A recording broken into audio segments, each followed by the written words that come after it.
Try to hear me. Okay, it's 9 o'clock. Jacob, you might want to turn mine up just a hair, please. If you can do it without it screaming. Okay, it's 9 o'clock. We're going to try to get started this morning. I'm going to call the meeting to order for the October 27th Board of County Commissioners meeting, and we're going to start with an invocation by Ted Stackpole, and we're going to then be led by the Pledge of Allegiance by Commissioner Harvey. Please stand if you can.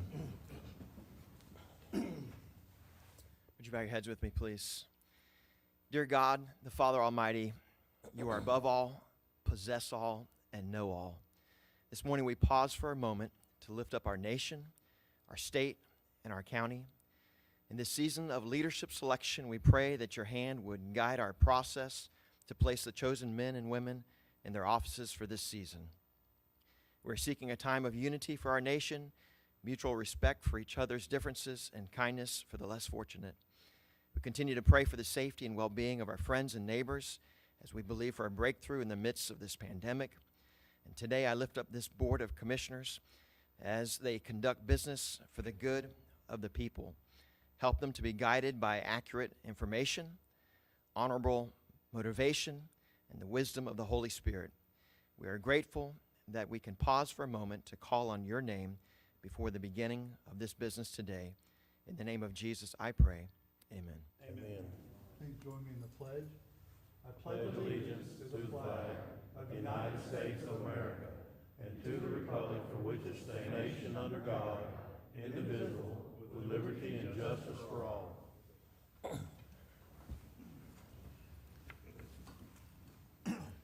Okay, thank you, Mr. Stackpole and Commissioner Harvey. The chair will entertain the approval of the minutes from the. I'll move for approval of the minutes. Second. We have a motion and a second. Is there any further discussion or changes? All in favor say aye. Aye. Opposed? Ayes have it. Motion carries unanimously. We're going to recess the Board of County Commissioners meeting at this time, and we're going to call the Port Authority meeting to order. Are there any public comments on the Port Authority at this time? Seeing none. Item B on the Port Authority is the general services.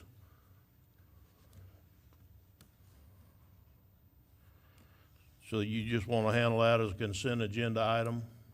Okay. Does anybody have a problem handling that as a consent agenda item? Mr. Chairman, I move approval of item B on the Port Authority consent agenda item. Second. We have a motion and a second for approval. Any discussion? Hearing none, all in favor say aye. Aye. Opposed? Ayes have it. Motion carries unanimously. Item C on the agenda is also on the addendum, some additional information that was added to it, some revised documents. I'm assuming that everybody had the chance to look at that. Who's taking that item? We're talking about, I'm sorry, Mr. Chair, can you Revised hear me? resolution. We're 3C on the Port Authority. the resolution? Yeah, I can Yes. take that, sir. If Okay. you don't mind. And we also have Mr. Josh Gaviton, who is our federal lobbyist, with us here today for the resolution as well. This is a resolution that we requested at the last workshop as for support from the Board of County Commissioners to assist us with our Army Corps of Engineers project out at the barge port. We're seeking some federal funding to do some feasibility studies as well as some reconstruction and making our barge port a more robust, multimodal type of port where we can assist some of the businesses that are currently out there, such as Lafarge and Veritas Steel and our shipbuilders. So this is an opportunity that we've asked the Board of County Commissioners that they would support this resolution here this morning. Rich, does this resolution need to be read out loud? Actually, no, Mr. Chair. Resolutions do not, and there's just a short title for it, so no. Okay, so all we need to do is read aloud the short title. Yes, sir. Okay. Mr. Chairman, I move approval of the Putnam County Commission resolution, talking points to support the barge port redevelopment project. As amended. Yes, And sir, I'll as amended. I'll second that. Okay, we have a motion to support the resolution as amended. Is there any further discussion? Hearing none, all in favor say aye. Aye. Opposed? Ayes have it, motion carries. Is there any general discussion to come before the Port Authority today? Mr. Chairman, if I could just take a point of reference here for Mr. Gavaton, who did fly down today from DC to be here.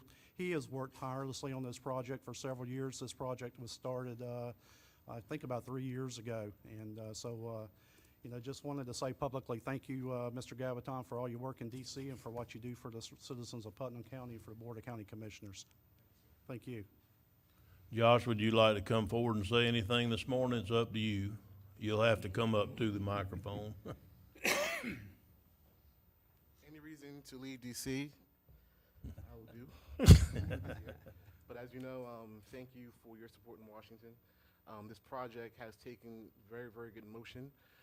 Right now, we are on a list to get funded if the budget does happen end of this year. Look forward to seeing the commission in Washington. Commissioner Turner, Harvey, Spickens. Any questions? I'm glad to answer anything for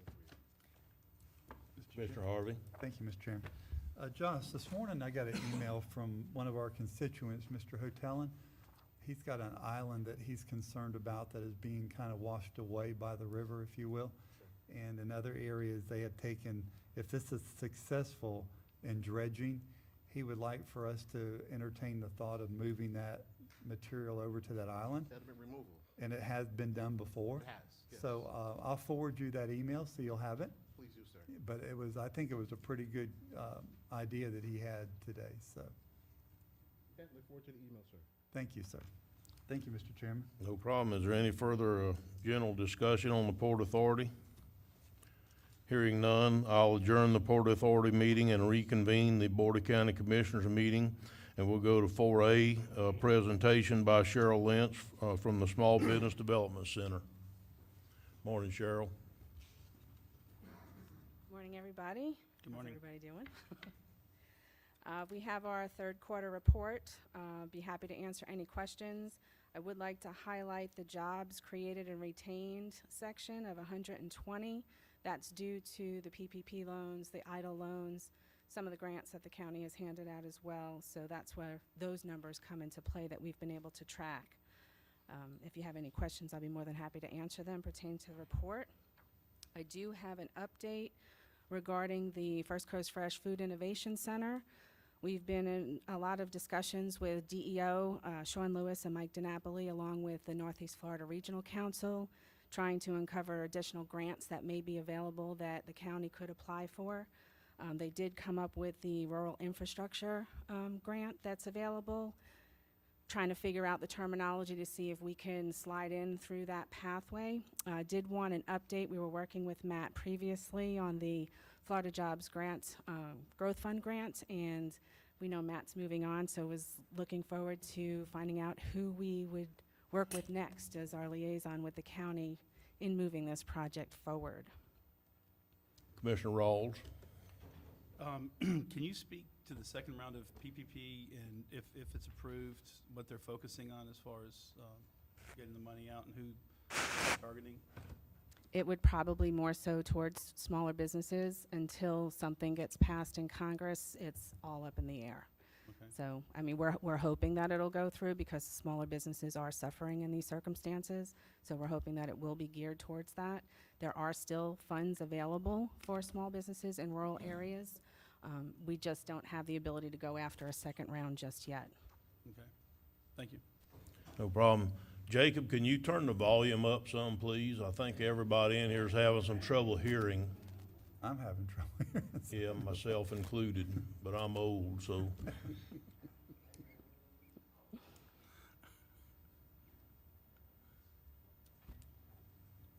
Testing, testing, is that better? Okay. Better here? Okay. Please, if it gets where you can't hear, would please somebody raise their hand and just let me know, and I'll see if, we got a brand new system back there. This is the first day it's being used, so we're trying to get it there. Don't make it howl, Jacob. Any other further questions of Ms. Lynch at this time? Thank you, Cheryl, appreciate I do you. have one more item to address pertaining to the Food Innovation Center. Immokalee has created the Culinary Accelerator in their area, which is similar to what we're trying to do here in our area. If you go to collieredo.org, you can take a virtual tour of what they've put together. We're also trying to arrange a question and answer session if any of you are interested in finding out more of how they got their funding, who's running it, how it's working out for them. David Dinkins and myself are trying to get that set up currently with one of the IFAS folks down in Immokalee currently. And just looking forward to a name of somebody we can work with, provided working with the county for grants applications going forward. Northeast Florida Regional Council said Sam Sullivan. Not sure if that's the correct person that we should be working with, or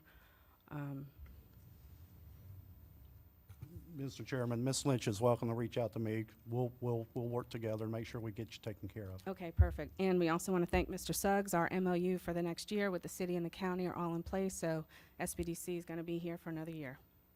Okay, thank you. Thank you, Cheryl. Commissioner Harvey? Cheryl. Commissioner Goddard stepped down off of the Regional Planning Council, and I stepped into that spot, so I'll be the first vice president, moving to president next year. So anything I can do to help, I did see it on our agenda, Pat. We did talk about it the other day at the Planning Council, but anything I can do to help also, reach out to me, okay? I would recommend having a conversation with Mayor Sean Baldwin to see what they did in their area. They put in a grocery store, Okay. and they're excited about this potential project being a feeder for them in that area. So, Good. but yeah, no, appreciate it. And anything I can do to help with your position in that regard as well, just let me know. Thank you. Thank you. Okay.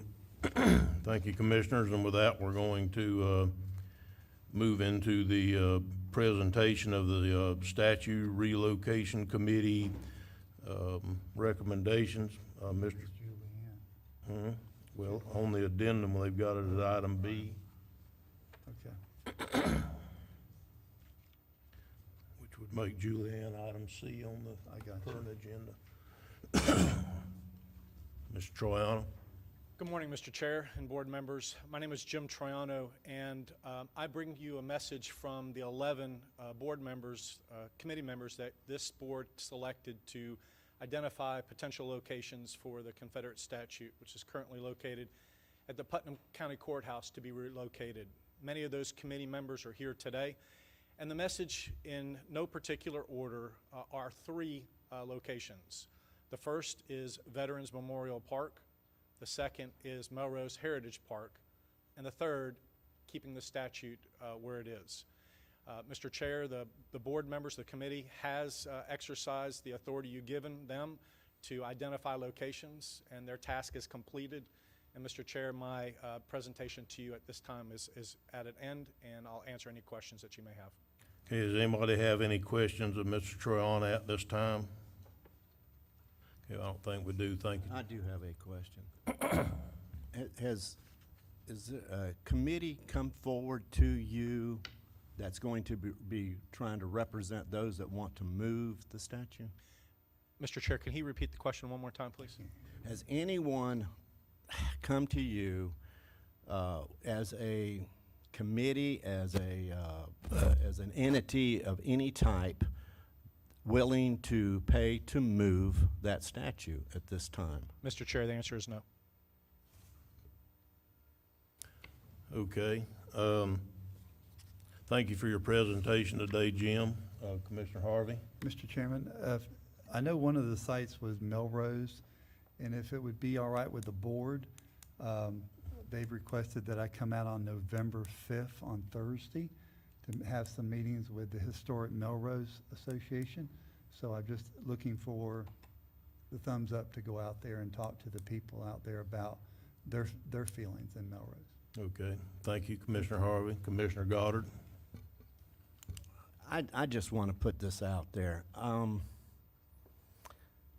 right, there's been three distinct areas. One's Veterans Park, of course, out in Melrose, and then leave it where it is. But no one has come up with who's going to pay for this, because we're not. This is going to be paid for by private entities. It was very clear from the very beginning. And so I want to put this out there. I really believe that those who are paying for it need to really come up here and decide where they want to put it. If you want to move it across to Veterans Park, you're looking at, my understanding, about $250,000. I have no idea what it costs to move it to Melrose. I assume it's the same cost, maybe a little bit more. And then, of course, the third one, it costs nothing to leave it right where it is. Now, Okay, now, we're Now, gonna try to keep what- this in order, all right, what guys? I'm saying, though, is those who are going to pay for this really should be the ones in here coming up with this thing, because I want to see a time limit. And I don't know how the rest of the commission feels about this. I think we ought to give them 4 months, and I think that's reasonable, to come up with the money to move this, if they're going to move it, and then where they're going to move it. And if you can come up with half the amount, I'd say we might be able to do an extension. If you can't come up with the amount, even half of it in 4 months, then I think the discussion should be mute. It should be ended. If you're not going to pay to move it, then leave it exactly where it is. And I will throw this out there, though. If you're going to leave it right where it is, then why not come up with the money to put another statue that you're proud of right over there next to it? And I think I'm going to leave it right there. Commissioner Rawls? So I have a question and a comment. Are we taking action on this today? Well, we haven't made that decision, Commissioner. I think Commissioner Harvey just asked for it to be extended where he could go meet with the people in Melrose on Thursday. So, this will come as no surprise to anyone. We were given an opportunity to do what the citizens asked, which was to put this on the ballot prior to the November election. That day has passed. We have another opportunity to put this on the ballot in 2022, which I think would be the right thing to do. If not, I think we should just leave it where it sits.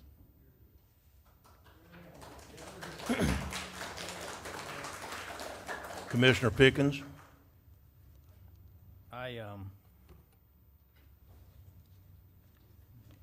This has been the damnedest thing that I've ever had to put up with in my life. But it's one of the reasons I ran to be a commissioner, to make the tough decisions. I don't feel we need to make a decision today. And if you think we're kicking it down the can, down the road, that's your problem. It's not my problem. I think we need to take this to a workshop, and we need to come out unified to what we're going to do. We voted to relocate it. Okay, that's what the vote was, whether you liked it or not. I'm wondering how one of the locations, one of the suggestions was to keep it where it is. But that was the committee that we selected, and that's what they came up with. So these are recommendations back to the board. The board will have the final say. I agree with Commissioner Harvey. If he wants to go to Melrose, I wouldn't mind going with you, but I know we'd have to call a special meeting. I'd like to go out there. I'd like to hear what those people say about relocating it out there. So I think we need to just slow it down a little bit more. We have made some progress on this, and we have some recommendations. We have 3 recommendations, okay? And I'm gonna keep my comments till the meeting, but I think we need to put this on a workshop. That's all that's on there. That's it. So if it's the 3rd Tuesday workshop, that would be my recommendation. So we can have some comment on it. Now I know. All right, we are gonna keep this meeting in order, ladies and gentlemen. I'll sit here and listen to you on public comment as long as you like. It's coming up shortly. We purposely put the public comment after this where you could come up and speak to us. So, anyhow. That's my suggestion, because I think, I agree with Commissioner Harvey, and I'd like to go there. And I think we need to have a 3rd Tuesday workshop on this to try to make that decision on that date. What do we have, at this time, what do we have scheduled, or do we have any idea what we have scheduled at the 10th workshop? No, sir, that is your next general workshop for the Board of County Commissioners. We don't have the agenda out for that yet, but we'll do whatever is recommended by the board. If you want to have it on the 10th, or if you want to have it on your traditional Tuesday, we can do that. Okay. Are you through, Mr. I'm done. Pickens, Commissioner Pickens? Okay, before we move into public comment, Julianne, I think I'm going to go into public comment because of this, and we'll get to you after your presentation after public comment, which is an update on the countywide projects, unless the commissioners would like to hear it before. That suit everybody if we just move her to after public comment? Okay, before we move into public comment, I'd just like to say that first and foremost, I'd like to express my gratitude to the people that served on the committee and gave their time voluntarily to do so. It wasn't an easy task for anybody there. The committee was tasked with exactly what they came up with, locations to be recommended back to the Board of County Commissioners. I think I have to agree, and I'm going to say it before public comment, and I think I have to agree with Commissioner Pickens and Harvey that it needs to, they need to be able to go meet with a constituency in Melrose if that's what Commissioner Harvey wants to do. And we'll take it to the, to a future workshop, which will either be the 10th or a special workshop on the 3rd Tuesday. We used to do that whenever we had contentious items. So with that being said, I'm going to open for public comment at this time. This portion of the agenda is designed to allow citizens an opportunity to bring matters to the attention of the board. It is not reasonable to expect that the board will engage in debate or deliberation about matters on which the board has received no prior information as part of this agenda. Please limit to 3 minutes. Public comment cards are conveniently placed at the meeting room entrance and should be submitted prior to the meeting or now to the deputy clerk. Debbie over here on my left, your right.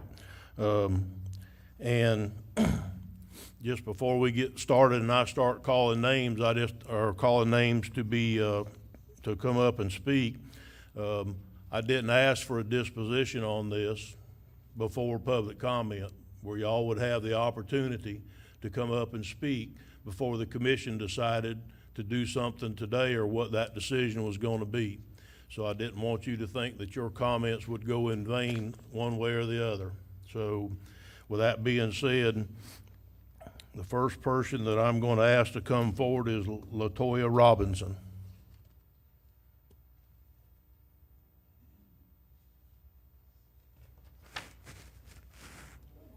Good morning. Morning. The relocation of the statue is a compromise many seem not to understand. That sounds still not right. Jacob, can you try to turn the podium microphone up a little more? Yep, I've turned it up now. Testing. Can you hear me now? Okay. Good morning. Good morning. Morning. The relocation of the statue is a compromise many seem to not understand. I remember one of the commissioners saying Tavell and Darnisha should have approached them first before doing a protest.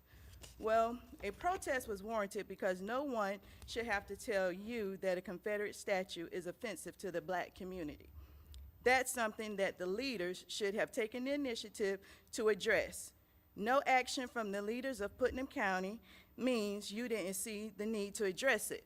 Therefore, a protest was planned to bring it to your attention. Commissioner Turner appeared nervous in a previous meeting after the decision was made to relocate the statue. Do you know how many threats my son Tavell and Darnisha received? If I told you, you wouldn't believe it.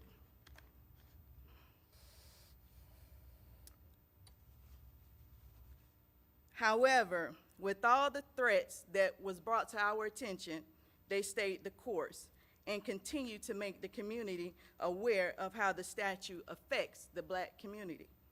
Yes, the statue is in honor of those who fought in the war, as well as it is a symbol of a war that wanted to maintain the institution of slavery. My ancestors were slaves, just as the patriots and others are fighting to keep the statue at the courthouse or visible in plain sight. Tavell, Darnisha, myself, and many others will fight as hard for our ancestors.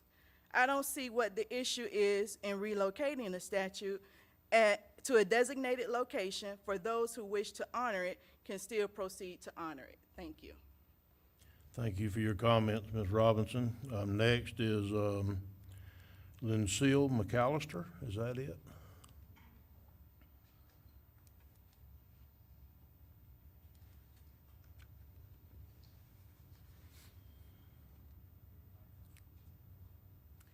Good morning, Mr. Chairman, Commissioners. How are you? Good. Well, It's good to be with you this morning. Ms. I'm McAllister. speaking on behalf Bring that microphone. I'm closer. speaking on behalf of Gail Jesse, President of the Ladies Memorial Association. She extends greetings to you and regrets that she could not be with you here personally today, but asked me to read a few brief remarks, which I believe the clerk will hand also to you. Commissioners, raise statement on Confederate soldiers' memorials. In the immediate aftermath of the Great War of 1861 to 65, the U.S. Congress initiated returnment campaigns that established national cemeteries to provide and catalog the final resting places of the remains of U.S. soldiers. However, the U.S. War Department initially ignored the Confederate U.S. soldiers. Therefore, the Ladies Memorial Associations began immediately forming across the South to resolve this issue by becoming the surrogate for the financially devastated state governments like Florida. The driving force behind the LMAs was to correct this neglect of Southern soldiers who fell in the service of their states by establishing cemeteries for their interment. After the retirement process was complete, the next step was to erect cenotaphs or empty tombs to properly honor the fallen who lay in faraway or unknown graves where their remains were known only to God. Just 1 year after Appomattox, the LMA began planning to erect several memorials in Florida. Motivated by grief from the loss of husbands, sons, brothers, fathers, uncles, betrothed, and friends, the ladies worked tirelessly to complete the objective of erecting permanent memorials to the Southern War dead. These memorials have stood, in some cases, for almost 150 years, even surviving the passage of time and Florida hurricanes. However, today, these memorials are now threatened by forces seeking to eliminate them from our municipal landscapes. Sadly, these same forces are working hard to wipe all memory of Southern soldiers who sacrificed their lives for their families and homes from the annals of American history. Another group, the United Daughters of Confederacy, established in the 1890s, picked up the work where the LMAs left off. The UDC sought to ensure that every community where Southern soldiers served, that a memorial would be erected in remembrance of their sacrifice. Putnam County is the recipient of one of these memorials, and for the above reasons, the LMA requests that the Putnam County Historic Cenotaph remains where it was erected. Thank you for consideration. Gail R. Jesse, President, Ladies Memorial Association. Thank you. Okay, thank you. Next,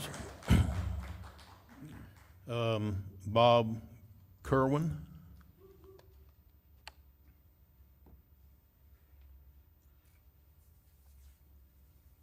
Good morning, Mr. Chairman, members, other commissioners, and friends.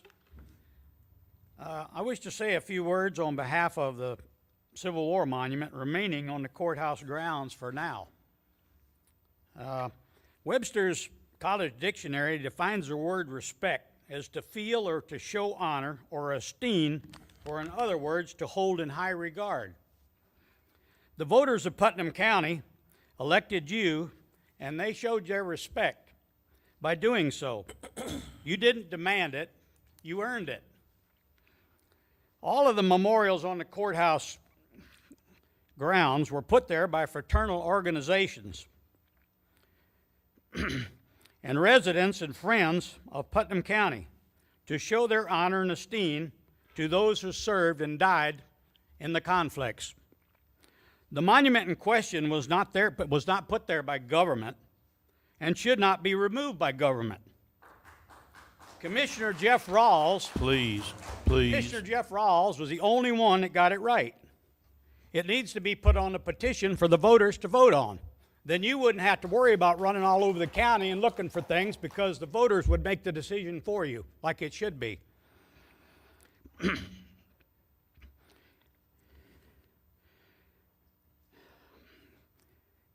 And by showing your respect, where it should go, the voters should decide. So you waited too long to get it on this ballot. You got 2 years to get it right. The memorial has been there for almost 100 years. What's 2 more years? Please, let the voters make the decision. In closing, I would like to say, anyone viewing that memorial and passing by, if you feel a sense of bigotry, hatred, or racism, you need to seek professional help. Let's move on. Let's move on from something that happened 155 years ago. I think we're all above that. And commissioners, I got one more thing. Please, don't be pushed into something by a group of left-wing activists and a couple of college students looking for respect, because they won't find it there. The voters, Please, deserve the respect on this issue, and actions have consequences. Thank you. Thank you, sir. Next, Mr. Stu Butler.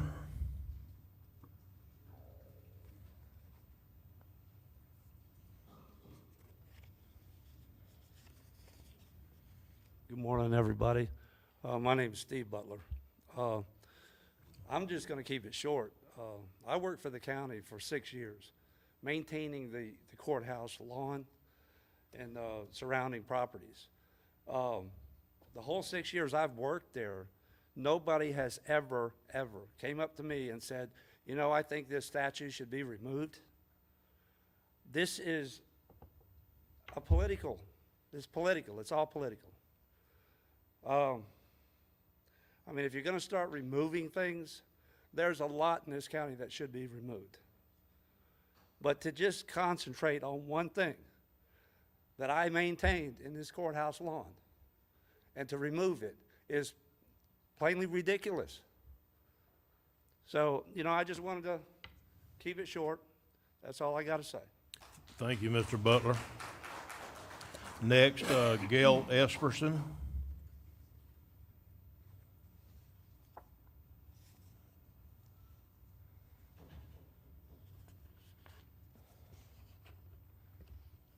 Good morning. My name is Gay Esperson. I live in East Palatka. And I've been following this very closely.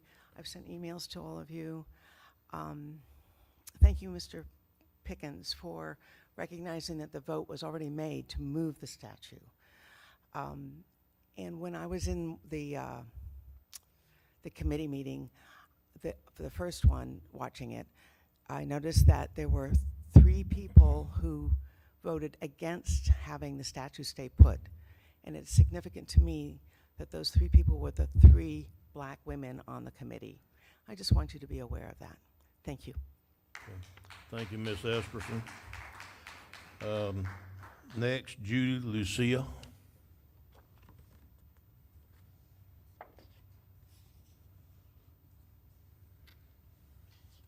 Good morning, everybody. Good morning. The Confederate statue means so much to the majority of Putnam County and surrounding counties. It is not about slavery, but the monument of dead soldiers who served in the war. It never bothered anyone except for BLM, Tevil Adams, Darnisha Leonard, LaToya Robinson, and Mayor Hill. Tevil said that if he didn't win his cause for the removal of the statue, he would bring in his influential people. Darnisha stated that the removal of the statue would only be the beginning of more to come. Heck, they didn't even stand for the Pledge of Allegiance. We will not be intimidated by Black Lives Matters. President Trump has an executive order to protect our statue. The courthouse is the only safe place for it to be. We will protect it. May God bless America, and please reconsider having the statue stay where it's at. Okay, thank you. Next is Seaver Newsom the third. Am I saying it wrong? Seaver Newsom? Yes, sir. Okay. You'll have to give it to that lady right there.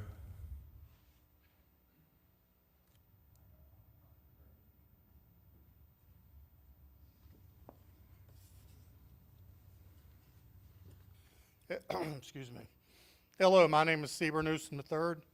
You know, I came here in 2015 before all this started, and I tried to get you to pass an ordinance to protect all of your monuments for the old county courthouse. And at the time, I said, oh, we don't have that problem here.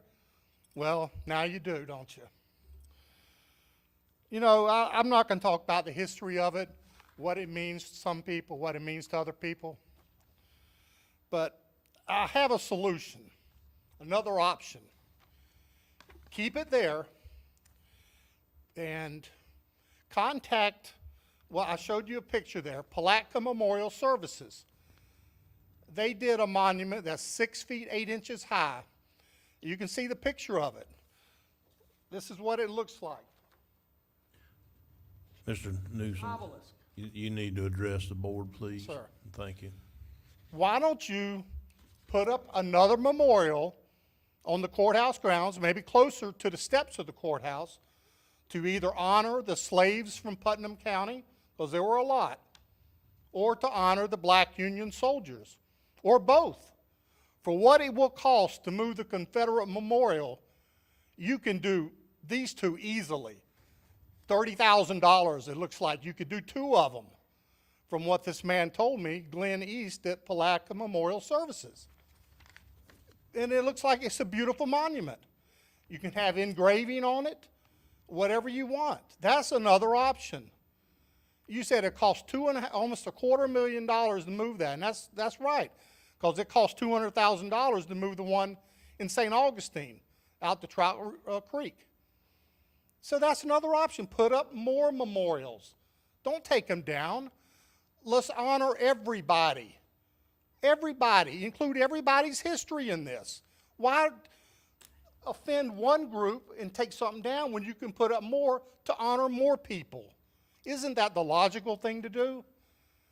And I don't understand why you won't put it on the ballot. That escapes me completely. I don't understand that at all. Well, I do understand it, but that's besides the point. But this is another option for you. Start a GoFundMe page. I will donate to that, putting up more memorials. And I know a lot of people that will do that. That will even save you more money.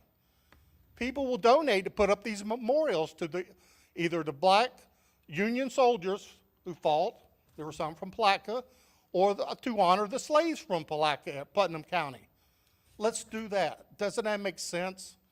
I think both sides can agree with that. Put up more memorials to honor everybody. Thank you. Thank you, sir. Next, Lorraine Carr. Lorraine. I think you got some ways to go, Jacob, on your new mic service you put in. Good morning. Lorraine Carr, Satsuma. I served on the relocation committee, and it was an experience. I can't say that I was totally happy with the decisions other than to leave the monument where it is. Because Melrose, you got 3-4 counties right there at that place, and it's out of sight, out of mind. No telling what's going to happen to it. And same thing in Veterans Park, out of sight, out of mind. It's going to be destroyed as soon as it is moved. That's what happened to the one in St. Augustine. It wasn't even off the truck yet, and it was vandalized. So I would like for y'all to reconsider your vote and to leave the monument where it is. And I do like the idea Mr. Newsman had about putting up another monument to honor the slaves or the black Union soldiers, because the ladies, the daughters of the Confederacy that put the monument up, they did not do it to hurt anybody. It was put up for our Putnam County soldiers, our guys in our county. All y'all probably have ancestors that were there or fought in the war. So it's part of your heritage too. So why do we have to take it down? They, you know, we have the history of everything about how they helped people in town and all. So you know that they did not do it out of spite or anything like that, because we have the history of it. So that's all I have to say. Thank you. Thank you, Lorraine. Next is Paul Miracle.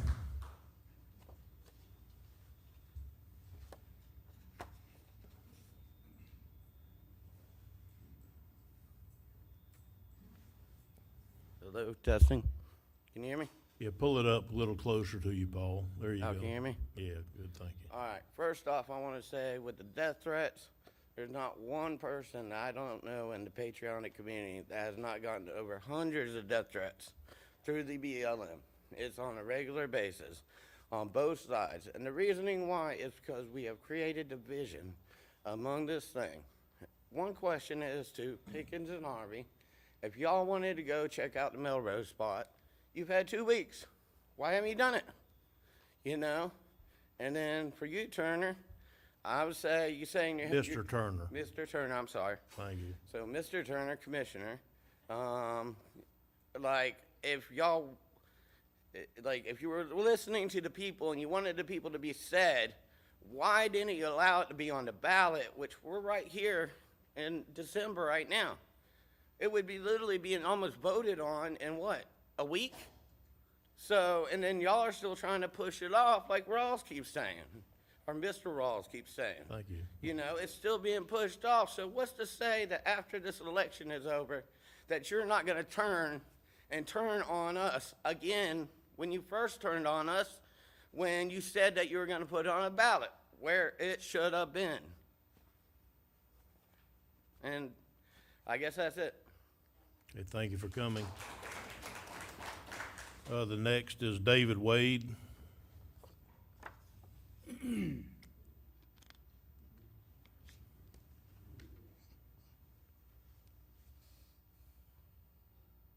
morning, board members.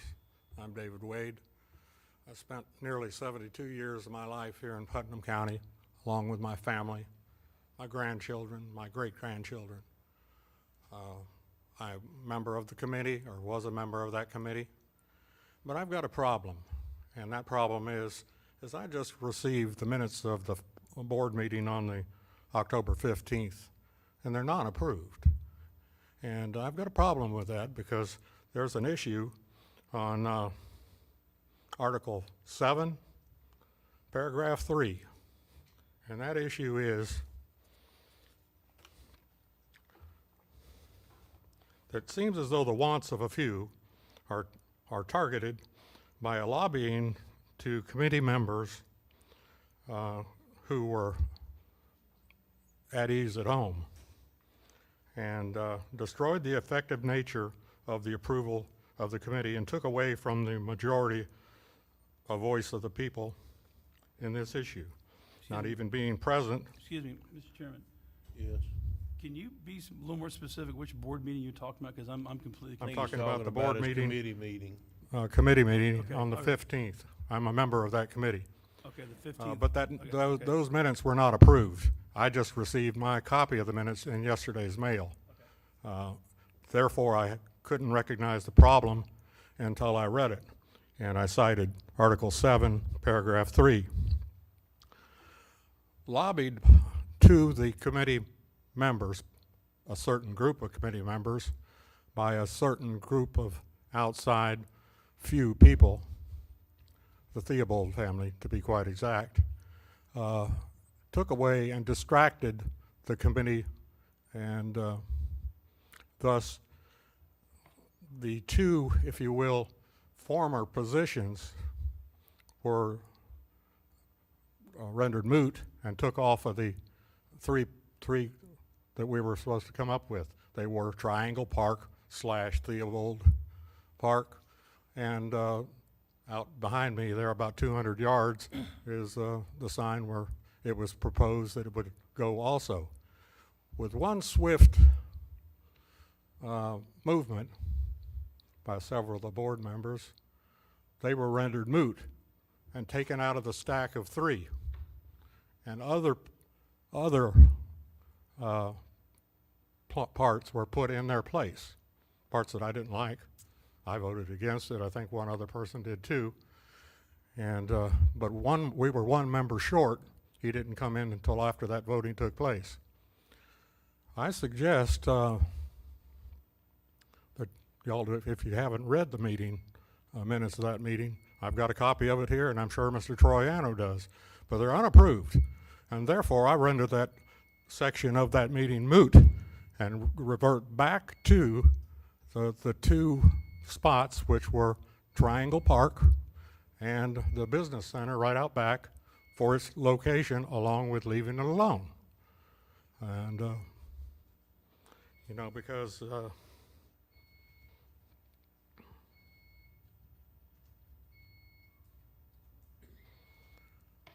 I can't understand. David, you're about to get there. Your 3 minutes are up. You hear the buzzer.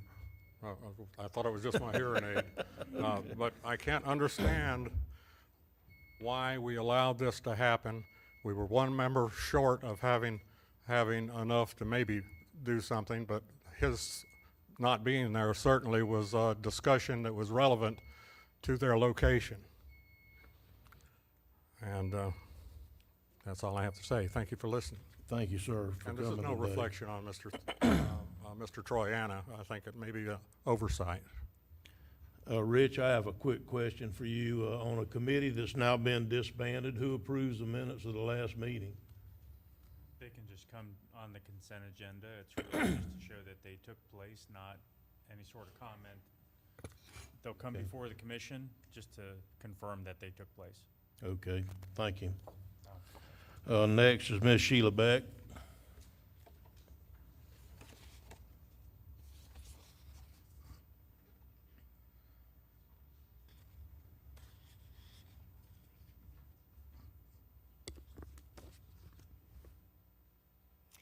Good morning. Morning. All of you know me. I'm Sheila Beck. I run Stand Your Ground, Putnam County. I've given a couple of you a hard time.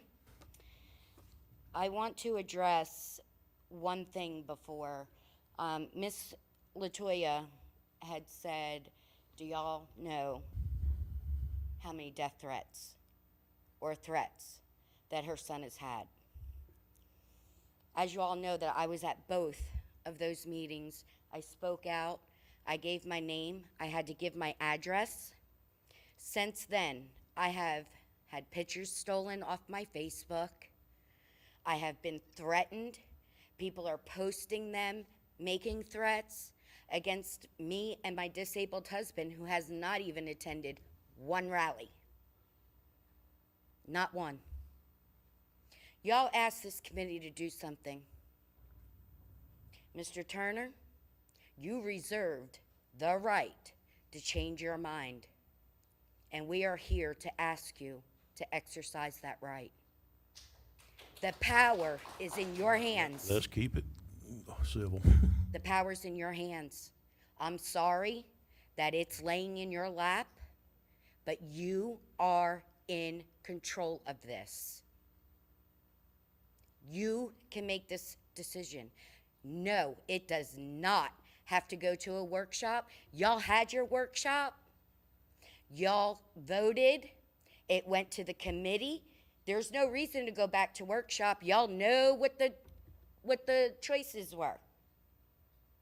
There's just no reason. There's no reason to keep putting it off.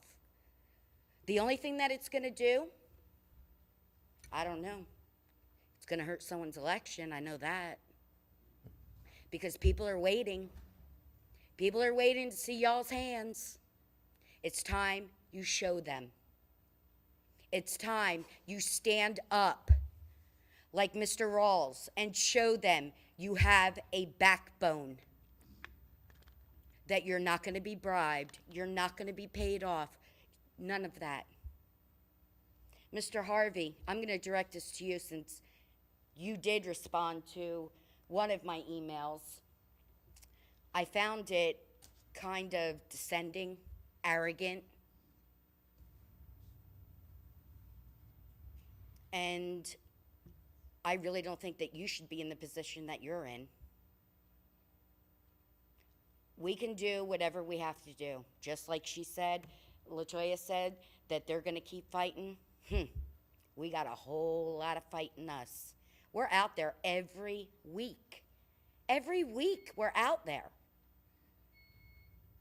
Every week. I have sent you, Mr. Turner, email after email of people that want this done. We want it over. Decide either way. Either way. You reserve that right. I'm asking you on behalf of the group that we run, exercise your right. Exercise your right. And I'm going to be upfront with everybody. This is the only thing that's going to save you. Thank you. Thank you, Ms. Beck. Next, I'm going to ask Ms. Cynthia Asia to come up.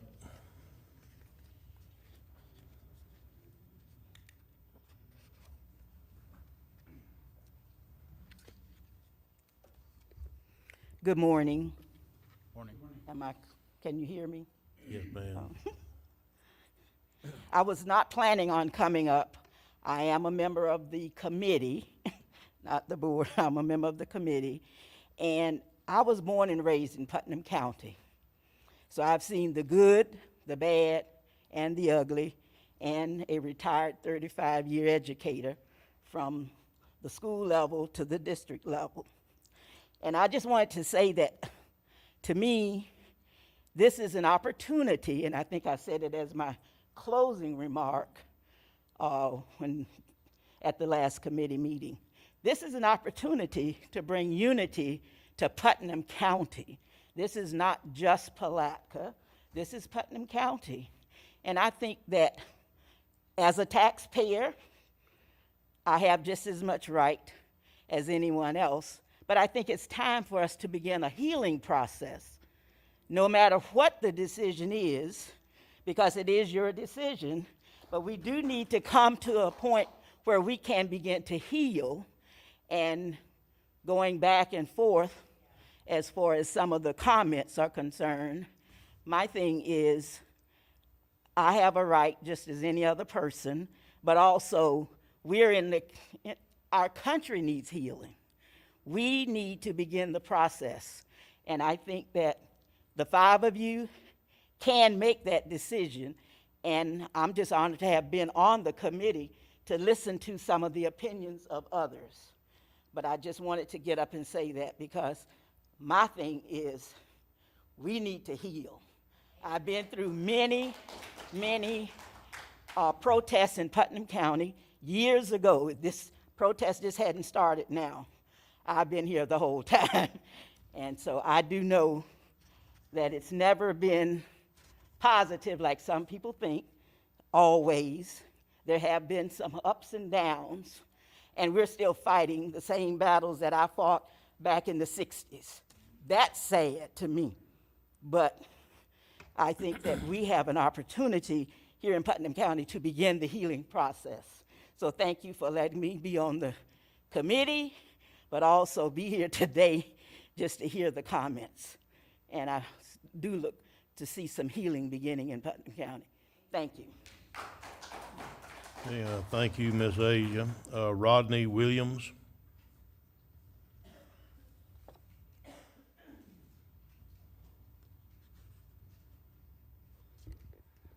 Well, I wasn't going to speak this morning, but somebody talked me into it.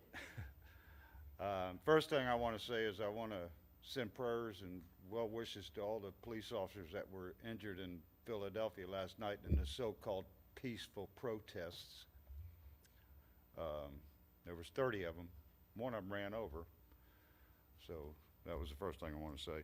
The other thing is, I think that this thing about the statue is kind of a waste of time for y'all, us. I think it'd be more important to worry about funding the sheriff's department, the fire rescue. You know, you're taking up time and taxpayer money. I'm a veteran, and I've had my run-ins with the law. I'm not proud of it, but I've changed. I've been in Putnam County for about 20 years, a little over now, and my brother ran for sheriff 4 times. Most of y'all know him. And we're different, but we love each other. And just like, I think most Americans love all Americans. It don't matter what color, creed, nationality, whatever. 'Cause I know I do.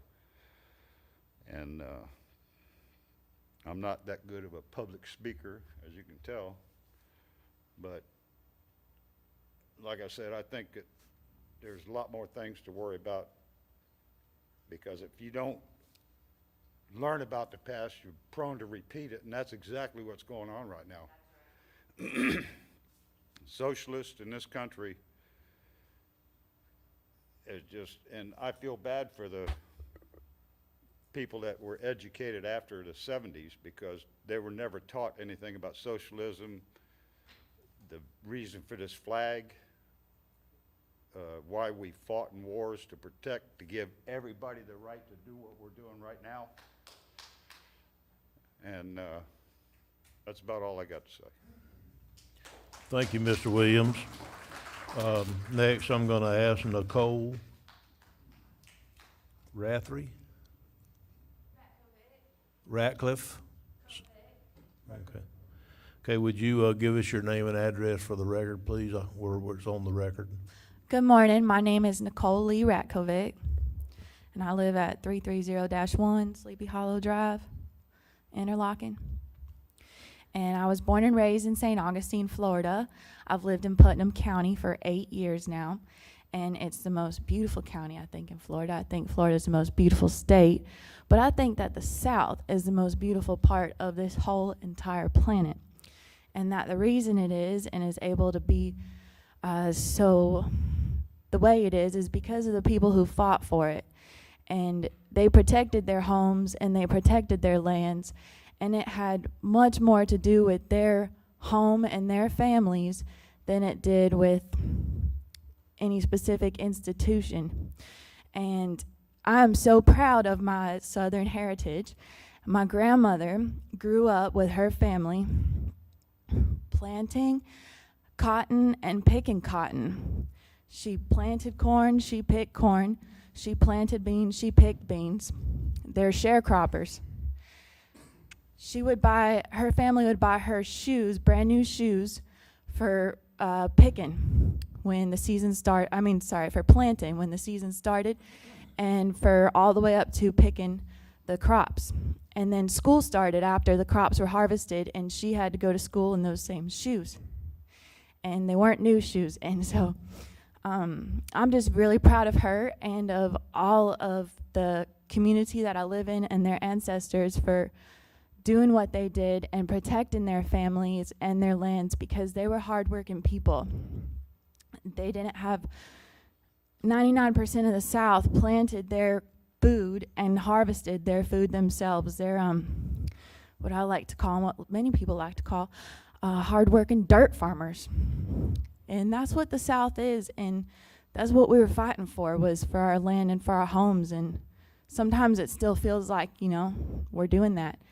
And I'm just really proud of my ancestors and would like to see our heritage protected and maintained. And if others have heritage they want to put on display, then groups can be formed and money can be raised for that, just like this statue was put up by a specific group outside of the government. So I would like to see it where it is. Thank you for your time. Thank you for coming today. David McAllister.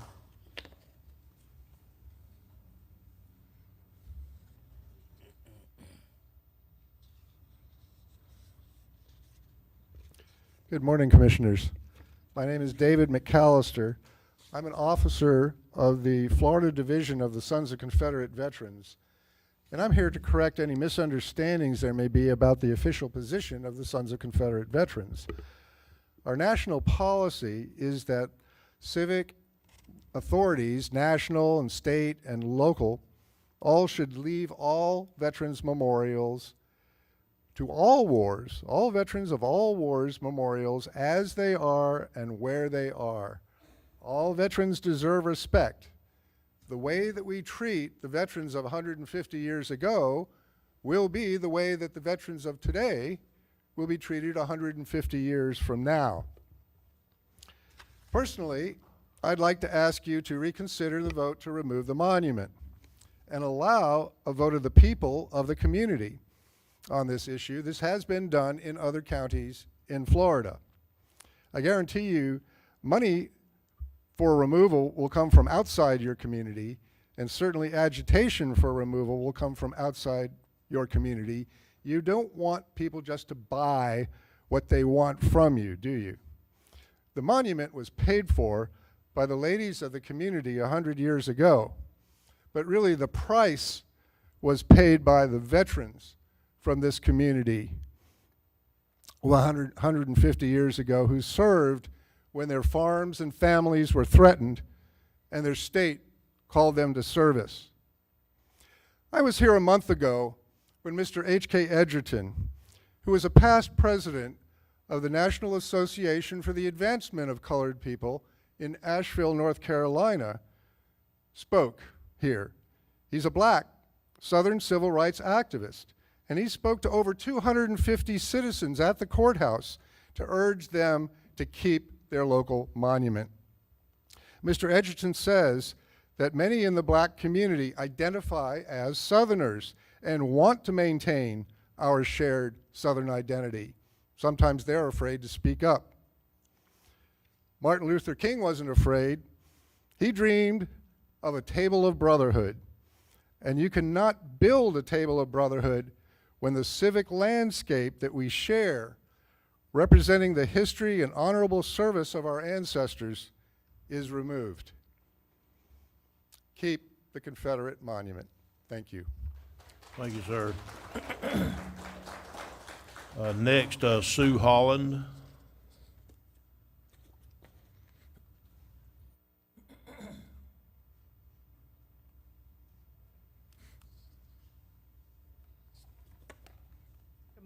Thank you for the 3 minutes. I just wanted to point out that I'm not a native of Florida. I'm originally from New York. Thanks for letting me be here. I served in the Navy. My husband served 20 years in the Navy. My family served in the Army. And I think what everybody's forgetting is that statue represents a military soldier fighting for America. We are all free here in America, and I think that's what people are forgetting. It just represents history. Without history, we repeat the mistakes of the past. Keep the history. Thanks. Thank you. Next, Ed Killebrew.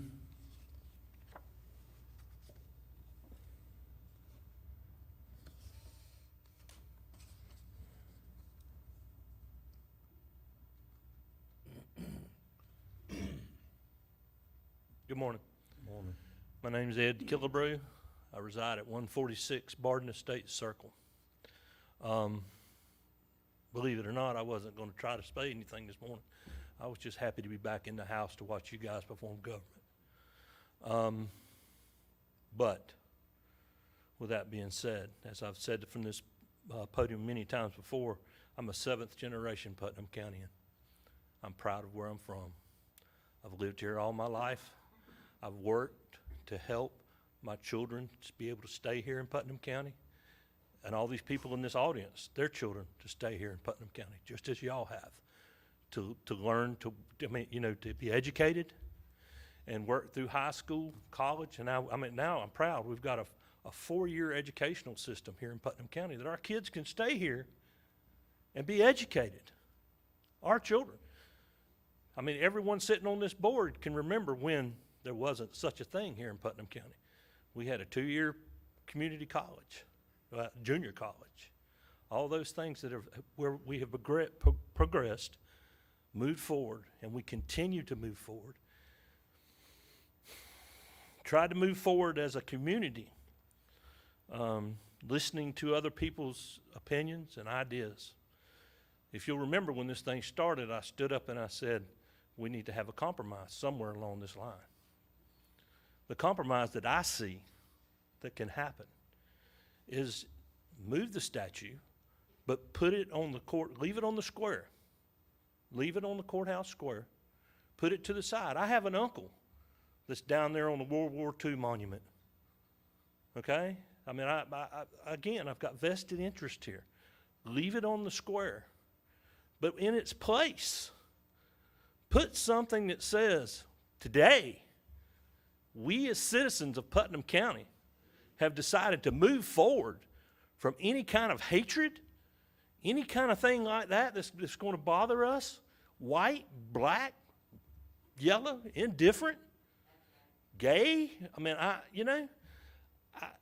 right now we put a statue right there that says, I love Putnam County, and this is what, from this day forward, we're going to move away from all that stuff. Thank you for your time. Thank you, Ed. Next is Pat High.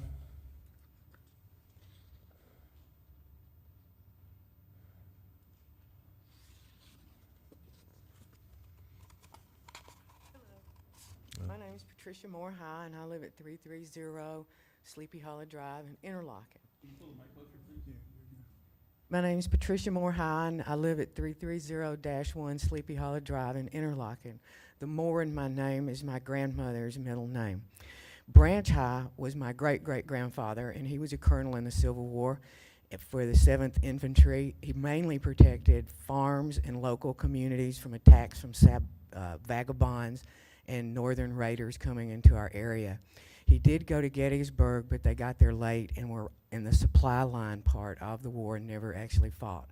My great-great-grandfather, Simon Haney, was a colonel in the 7th Infantry and only protected local farms from vagabonds and northern raiders. He was drug out of his house, shot 7 times in front of his wife and children, his 8 children, which one of which was my great-grandfather, Simon Hires Jr. He lived to be 104, and I had the opportunity to sit on his knee when I was a child, and at Thanksgiving, he would stand up in front of us and tell us about the Civil War and being raised in it. He was born in 1859. He told us it was a horrible situation, they almost starved, and that we should never do it again, and that I would not like to see my great-grandfather and my great-great-grandfather's history thrown on the back of a truck and destroyed. Thank you very much. Thank you for coming today. Next is Mary Reese. Mary, oh, there you are.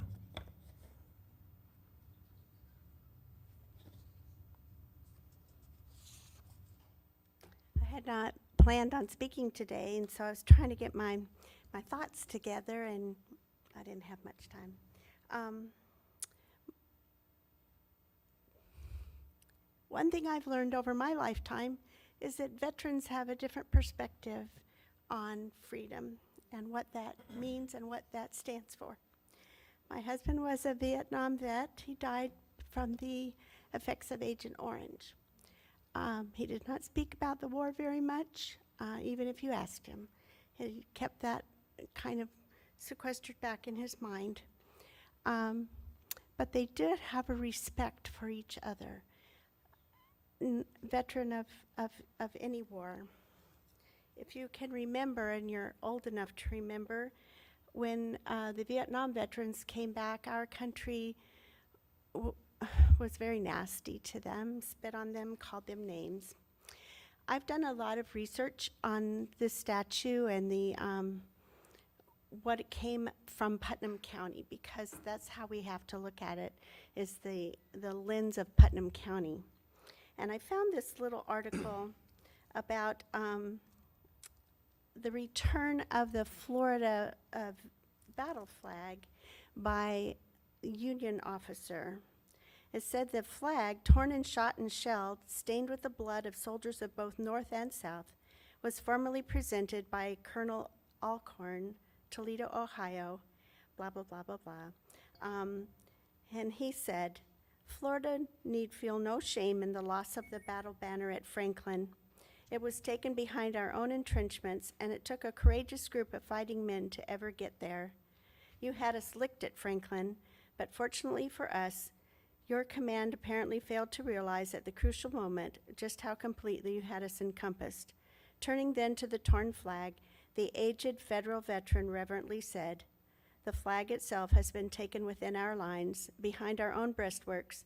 We have prized its possession highly.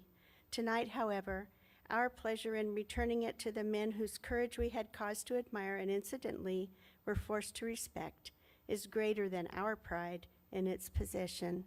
The flag was then delivered to Governor John Martin in Tallahassee for safekeeping.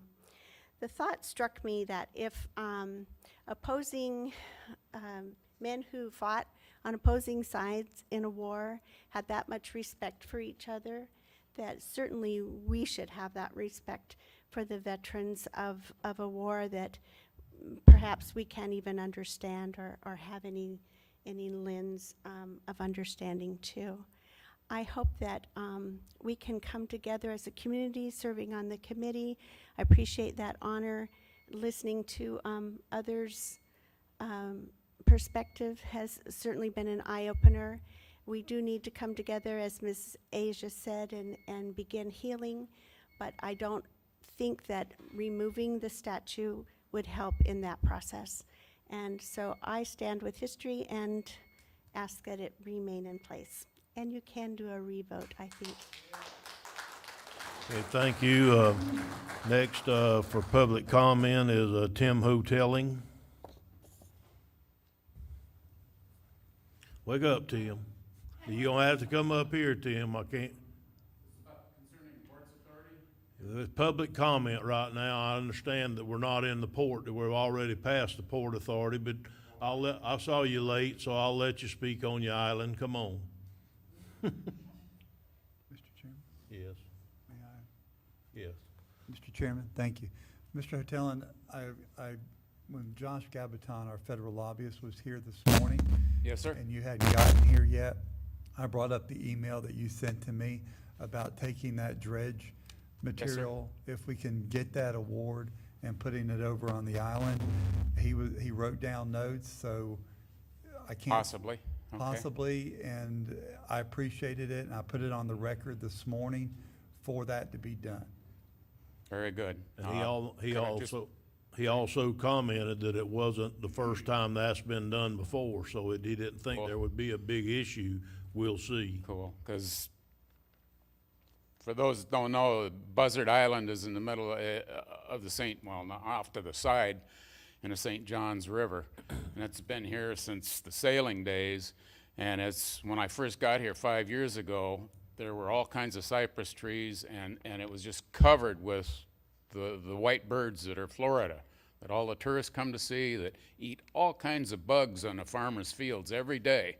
I talk about them going off to work in the morning. I counted in 45 minutes, 2,500 and some birds departed that island a couple years ago. And it's trying to wash away into the St. Johns River. It belongs to the state of Florida. It belongs to the public, and there isn't a single cotton-picking person picking a finger up to take responsibility for that land.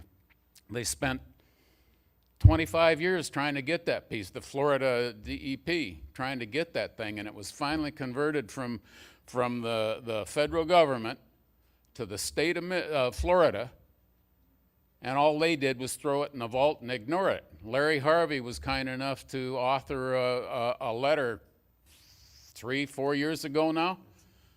He says it shouldn't be a big lift. What the heck? And I mean, there's books that are written on how to stabilize the soil so that you don't have this massive erosion and save these, it's really specific habitat that's ignored. And it's really a big deal. And as one of the avian bird guys that I talked to, really neat guy, says, it's a lot cheaper to save what we have now than to have to build it. And he wrote a document on how to create a artificial bird island. And I'm glad. Thank you, Larry. You're welcome. Mr. Harvey. Okay. So, anyhow. Thank you for coming this morning, Mr. Hoteling. Is there any more blue cards, Debbie, at this time? Okay, if there's no more blue cards, I'm going to close public comment. And at this time, I'm going to ask what is the will of the board on? Can we get Julianne's presentation and take a break, maybe? Sure, yeah. Okay, well, it's been requested that we go ahead and get the presentation from General Services on countywide projects and then take a recess. Ms. Young? You do not look like Miss Young. I'm not Miss Young. Paul, I have more here if you need some. I got plenty, sir. Thank you.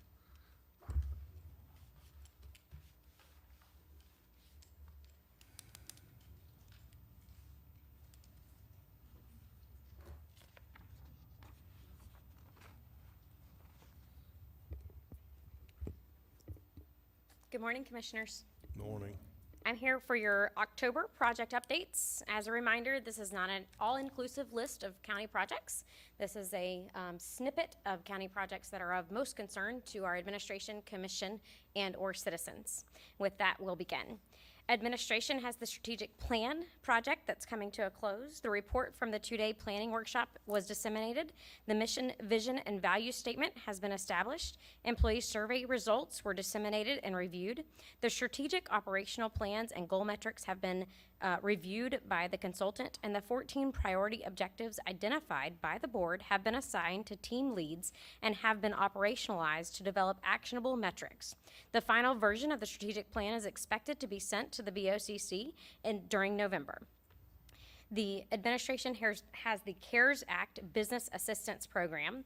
The BOCC approved a business assistance program on Friday, July 24th. Online applications went live on August 10th, and as of yesterday, we had 316 eligible applicants and 256 in a missing documents or in review status. Of the 316 eligible applicants, 233 have been sent to finance for payment. Administration has the CARES Act Nonprofit Assistance Program. The BOCC approved the Nonprofit Assistance Program on Friday, September 8th. The online applications went live on September 18th. And as of yesterday, we had 52 eligible applicants and 18 in review or in missing document status. Of the 52 eligible applicants, 25 have been sent to finance for payment. Administration has the CARES Act Individual Assistance Program. The BOCC approved an individual assistance program on Tuesday, September 29th. Online applications went live on Friday, October 22nd. And as of yesterday, we had 374 completed applications and 1,117 applications in process. The Animal Control Facility, BOCC, has discussed the conceptual floor plan in a June workshop. Revisions were requested and have been completed. Ms. Suarez presented the completed draft conceptual kennel plan, or is expected to at the November Animal Advisory Committee. The cat area has been approved, and Public Works has most recently completed the topographical survey requested of the area. The Department of Health has an interior building renovation project. Award of bid 2022 is made at the October 13th BOCC meeting. Contract documents are being assembled and a notice to proceed is expected in November of 2020. Construction is expected to be complete in May of 2021. The Melrose Library Expansion Project has a bid 2028, which was released September 24th. Bids were due October 21st, and we expect to bring an agenda item for formal award to the November 10th BOCC meeting. Construction is expected to take 240 calendar days, with an estimated completion date of July of 2021. The Parks and Recreation Department has the Flora Home Park Historic Building Project underway with the Flora Home Historic Association. Volunteers continue to work under the direction of the building contractor, Mike Conrad. The project remains in the demolition phase. Interior demolition of both structures has been completed. Some building materials were salvaged, and the floor system repaired in the main building is also complete. Work begins on the floor system in the smaller building next. Their fundraising efforts are going well. They've received 135 local donations and recently auctioned 6 donated gift baskets and also held a successful barbecue fundraiser. They are proud to announce that Vulcan Materials has given them a $10,000 gift and have committed to supporting the project in 2021. In addition, they've received word that the Weyerhaeuser grant was recommended for approval. The first week in November, they will meet with the architect and the builder to finalize their restoration plans and prepare for the building permit. Planning and Zoning has the comprehensive plan update underway. The Planning Commission is finishing up the review and update of the comprehensive plan. All goals and policies have been reviewed and updated as needed. Suggestions for changes to the future land use map have also been reviewed. It is the intent of the Planning Commission to provide a draft of those changes, goals, objectives, and policies, as well as the future land use map to the BOCC in November of 2020. The Planning Department also has the Citizen Serve online permitting process going. The contract for services was executed and they are still in implementation phase. Internal and external teams meet weekly to review and complete implementation of modules. They are currently implementing planning and zoning modules, and IT is working with Citizen Serve for the data transfer. Public Works has the Main Street Sidewalk construction project in Crescent City. Proud to announce that construction is complete and the punch list items are being reviewed. Public Works has the Fort Gate Ferry Landing project, which is being led by Travis Roberts. FDEP permit has been successfully revised. The Army Corps of Engineers permit revision is still pending, and the pile load calculations needed for FDOT were turned in. However, FDOT had comments that must be addressed and revisions required by follow FDOT review for concurrence. Public Works has the Barden Bridge project. The design is complete. Plans were submitted to FDOT and FDO concurrence was given on September 21st. Bid 2101 was issued and bids are due on November 2nd. Construction is anticipated to break ground in December of 2020. Public Works has Lake Susan Road Phase 2 project. FDOT has approved the final plans. Concurrence has been obtained. Bid documents are being prepared by Public Works for advertisement. Construction is still scheduled to begin in December, and the project completion estimated date of June 2022.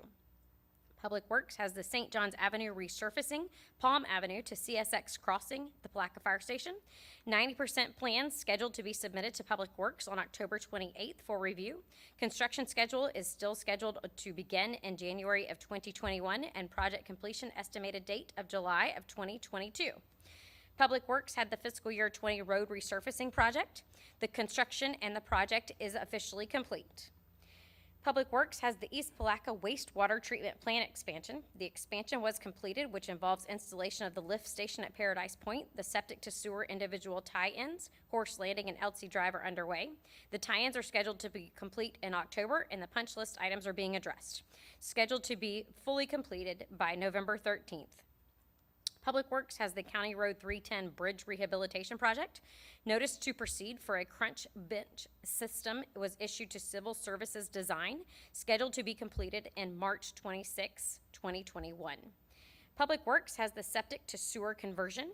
The governing board has formally approved the $1.275 million in grant funding for the project. Design is underway and we're scheduled to advertise for construction in December of 2020. Public Works Dirt to Pave 2020 bids obtained and recommendation for award to 3 different contractors is expected to be presented today. Construction schedule contingent upon approval will begin November 10th and estimated to be completed by July. Public Works has the East Putnam drainage and flooding mitigation. Sorry, guys. Bid package is in process. Surveying services were procured for TCE requirements on state-owned properties. TCE schedules to be submitted to the Board of Trustees and the internal Improvement Trust Fund of the State of Florida by December 15th, 2024 approval. 70% of the TCEs have been obtained. Public Works has the St. Johns Avenue drainage improvements, State Road 19 to County Road 309C. The design is underway, 90% review, scheduled for November 19th, 2020. We plan to advertise for construction in December of 2020. Public Works has the St. Johns Avenue Bike Trail. The Gopher Tortoise relocation services has been completed. Plans modifications requested by FDOT scheduled to be completed by the end of October, and construction scheduled to begin in November of 2020. The road restriping and pavement marking project for fiscal year 20 was awarded to P&P Striping. The project is scheduled to begin November 10th, 2020. East Laura Lane Drainage Project, the Crescent Lake Shores Drive. The contract was awarded to DB Civil Construction LLC. Pre-construction conference was conducted on October 23rd, and construction is scheduled to begin in November of 2020. The Tolls Road Drainage Project, notice to reject all bids was issued in October 26. Plan modifications complete to bring the project within budget have been sent to FDOT. They are currently reviewing the modified plans for concurrence. Reclaiming Main Street in Interlochen was awarded to Anderson Columbia Construction. Anderson Columbia informed the plans would be starting October 28th and should be finished by November 2nd. Sanitation is still working through the Cell 4A construction expansion. The communications with DEP are ongoing, and we still expect the construction to be ready sometime in late 2020, and then it will take 6 months to complete. Okay, I had one question. On the 310 bridge. Yes, sir. This with CSI, I think it was. Yes. You said that 2021 was gonna be, when the project was complete. Is that the That's for engineering? design services, yes, Design sir. services, okay. Yes. Thank you. Does any other commissioners have any questions of general services on projects going on right now? Just, if I can get if I can get a copy of that. It's in your email. Survey? Oh, yeah. I can send that over to you. I Yeah, have a copy of survey it. with the topos and the boundaries, please. Okay. We'll have that in your email box. All right, thank you. Anything else? Anything else? PDF, by the way. No, don't give it to me hard Of copy. the survey? Yeah, PDF it, please. That's it. Public Works did that for us, so I'm sure they can assist. Anybody else? Okay. Thank you, Ms. Young, for that. Do you want to recess now, Commissioner Harvey? Okay, we're gonna take a 15-minute recess.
let's try to get the meeting called back to order here.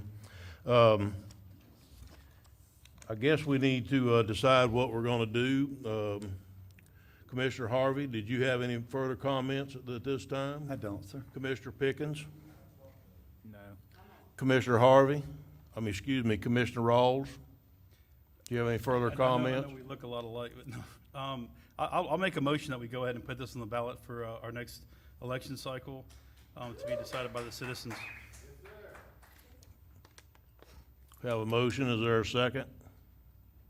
Hearing none, motion dies for lack of a second. I would, look, if I can, Look, I can have you removed. Please just, let's keep this calm, okay? I understand passions run deep. Let the commissioners talk and then we'll talk, okay? Commissioner Pickens. Commissioner Pickens? I know everybody wants a decision today.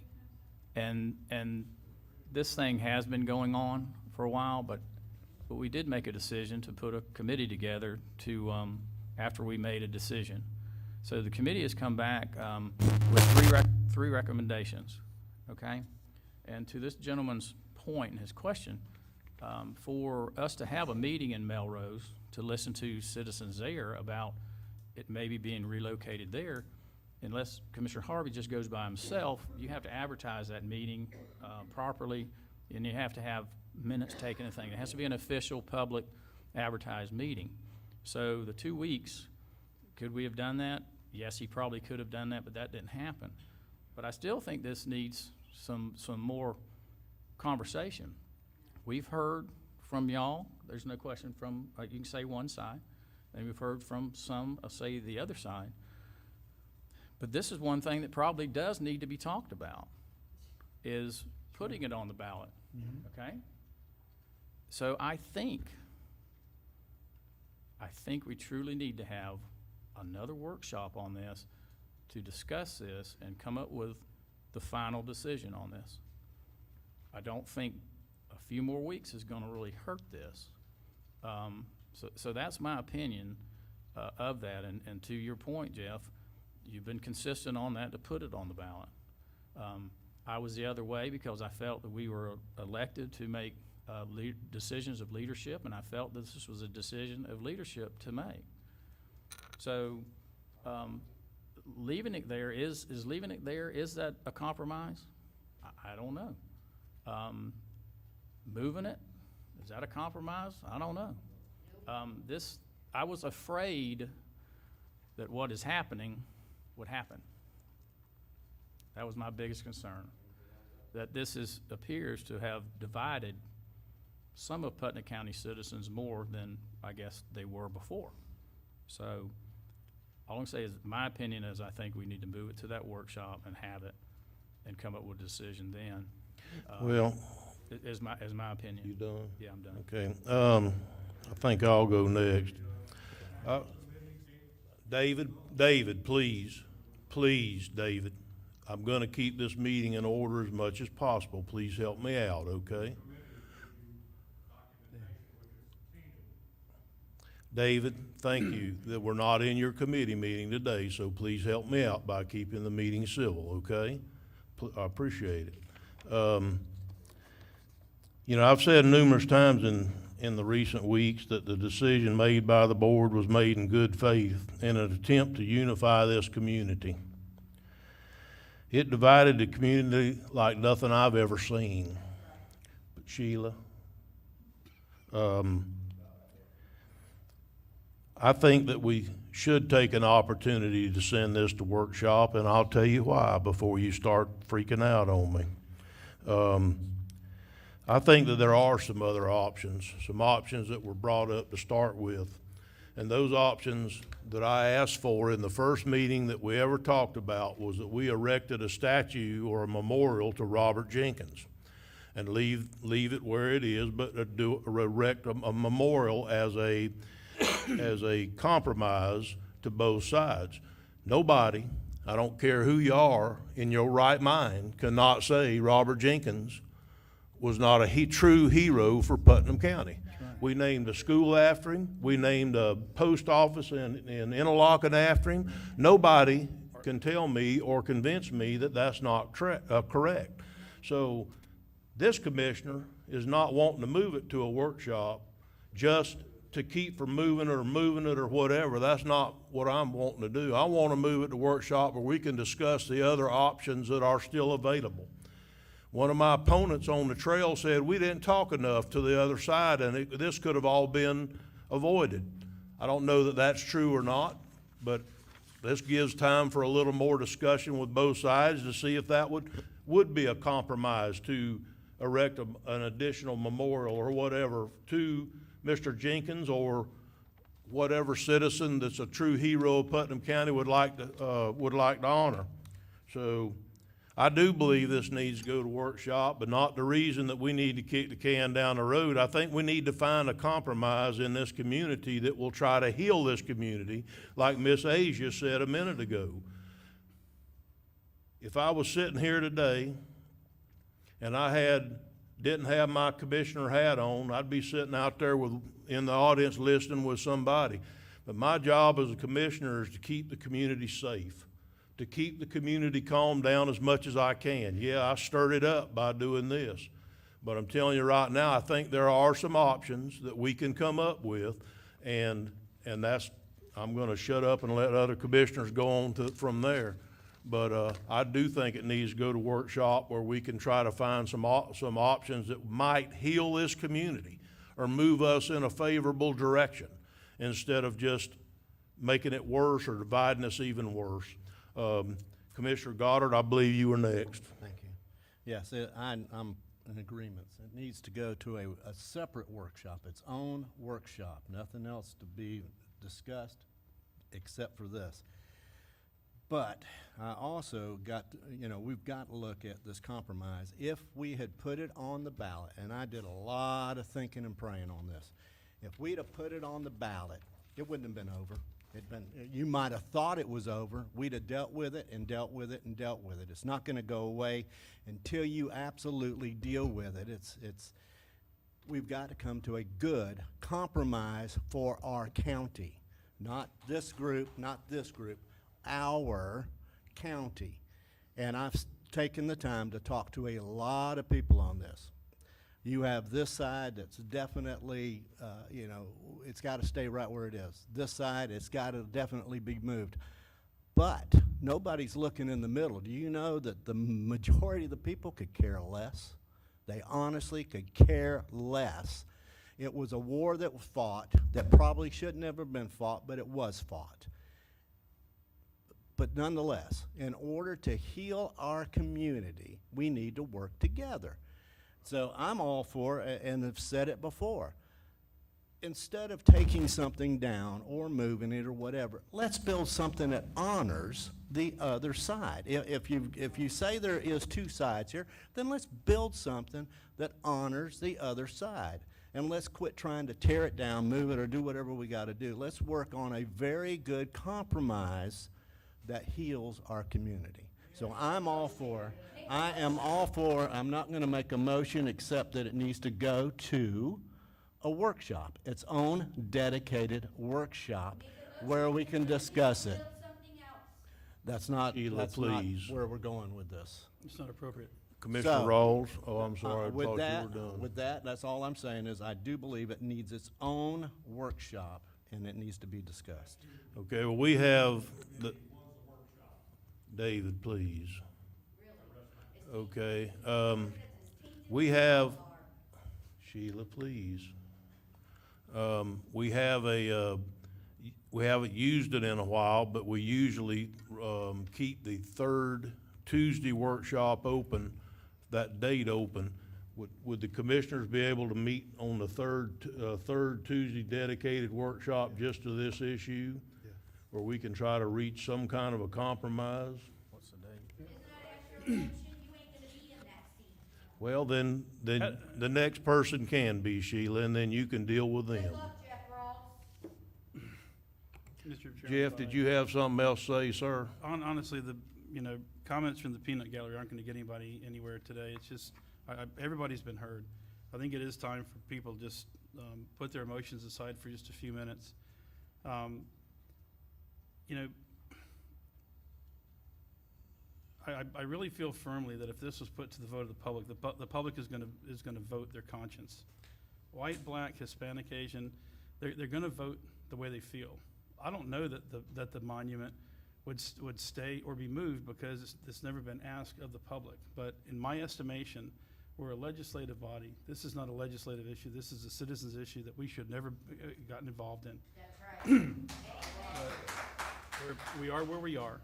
So it sounds to me like this commission is going to move this to a workshop, and we'll start the process all over again. And it sounds like we're going to be working in a different direction this time, to leave it where it sits, but add other monuments that would represent other folks and what their causes are, which I don't have a clue. But I will say that I've spoken to black folks on this side of the issue that says that they would just assume leave the monument where it sits.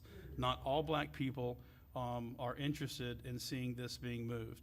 I don't know that by moving the monument you would accomplish anything except more division, more hatred, and discontent in the community. So I've stood my position from day one. I really think that we should consider putting this on the ballot, but I got no problem whatsoever attending the workshop. Okay, well, by, November 17th. 17th? okay, so, is everybody available on November 17th? I won't be, You won't be, why not? because my last day is the 16th. Oh, it is? Monday the 16th? No, is that correct? This commission expires. Okay. Well, with that being the case, what do y'all think about doing it on the afternoon of the 10th? Well, I think you need to try to help us see this through. You were here when it started, and Yes, sir. I don't see any reason why we couldn't have the 10th. yeah, let's do it on the afternoon of the 10th. I want Commissioner Goddard to be available. He started this process with us, and I'd like to, hopefully he can be here at the end of that process before he's no longer a commissioner. So does that mean we don't have a fifth commissioner till the fourth Tuesday? Yes, sir. He gets sworn in, but the Okay. first meeting won't be until the fourth Tuesday of that month. Okay. So, Mr. Chairman, if I may, while I'm here this morning, is you'd like to clear the afternoon agenda of the 10th to be statute-only discussion? The only thing to come to workshop other than this statue event is something that is absolutely an emergency item and can't wait. Absolutely, perfectly understood. If there's any other items that we need to discuss, I'll bring it back to you and see if you want to schedule a third Tuesday at that Okay. point. Thank you, Thank you. Mr. Chair. So, the statute, issue will go on the meeting, on the workshop on the 10th at 2:00. Okay, thank you. We're gonna move on to the consent agenda. And before we move out any further, staff sent me an email yesterday afternoon and asked me to pull item G from the consent agenda. And, in order to, DOT had some comments they wanted to make, and the staff was talking to them about it, so I'm gonna pull item G from the consent agenda at this time. Okay, Sheila, thanks for coming today, appreciate you. Okay, so, here we go. Consent agenda item G is pulled. They're gonna try to have it ready again for November the 10th. Mr. Chairman, I'd like to make a motion that we approve. Well, I haven't asked anybody they want to pull yet. So, is there any other items that would like to be pulled, Commissioner Rawls? E and F, please, just for a quick question. E and F? Yes, Okay. and they can both be held at the same time. Commissioner Goddard? I have none. Commissioner Pickens? I have none. Commissioner Harvey? I have none. And I have none, other than the one already pulled, G, but it's not gonna be discussed. We're just gonna send it back to the next, meeting. Mr. Chairman, I make a motion that we approve items A, B, C, D, H, I and J. I, and J, yes. Okay. Yes. We have a motion. Do we have a second? I'll second. All in favor, say aye. Aye. Opposed? Ayes have it, motion carries. Commissioner Rawls, items E and F. Has Are these policies, have they been revised, and what we're looking at, are these the revised policies from HR?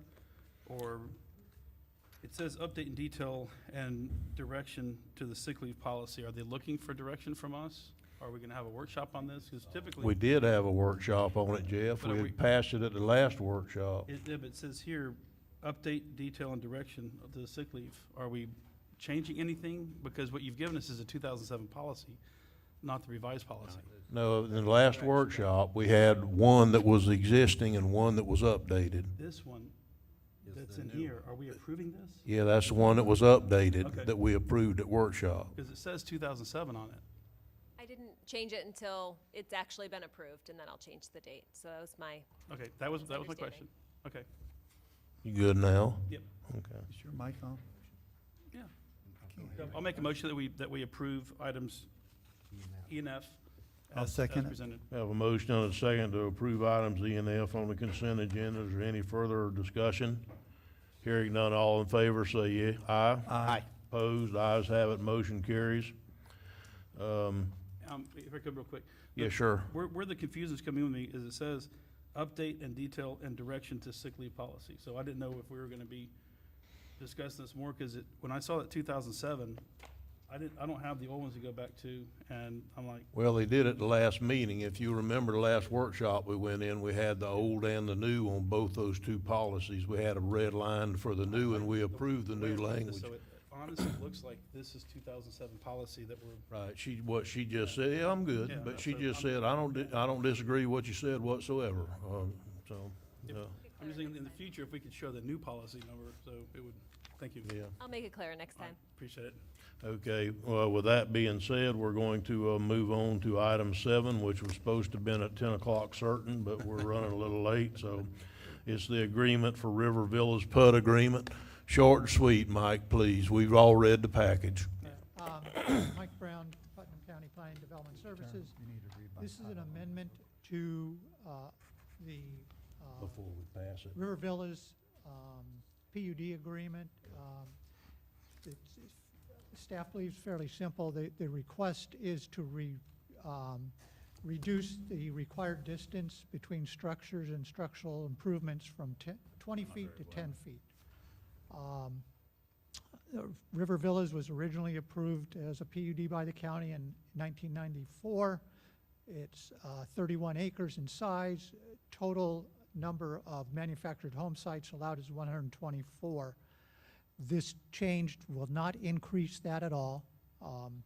It's basically, there was no side setbacks set in the PUD agreement. It said that the side setbacks will vary, but any structures or structural improvements would need a minimum of 20 feet separation. With the change in size and width of manufactured housing over the past few years, it's become difficult for them to meet that. They've requested a reduction from 20 feet to 10 feet. Staff ran that through Building and Emergency Services. They'd had no issues. Planning Commission at their public workshop recommended unanimously to move this forward with a recommendation of adoption. Staff recommends you also that you approve that reduction in the PUD. You have any questions of staff? Try to do that quick. Mr. Chairman? Yes, Commissioner Harvey. I'm sorry. Mike, I can't hear you very good, number one. I don't know what's wrong with my hearing today, but, Did we change the speakers, Jacob, or were we just having trouble getting it high enough without making it hum? The sound system wasn't changed at all, so I'm just trying to catch up behind each speaker and the different volumes that they have. Okay, seems like we're having some issues today we just haven't had in the past. I'll hold it closer. yeah, thank you, Mike. You said this will not increase the density out there whatsoever?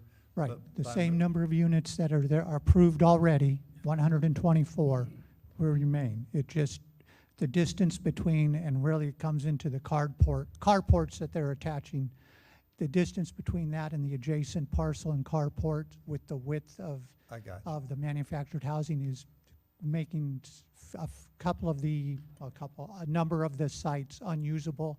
So they've requested that reduction to 10 feet separation.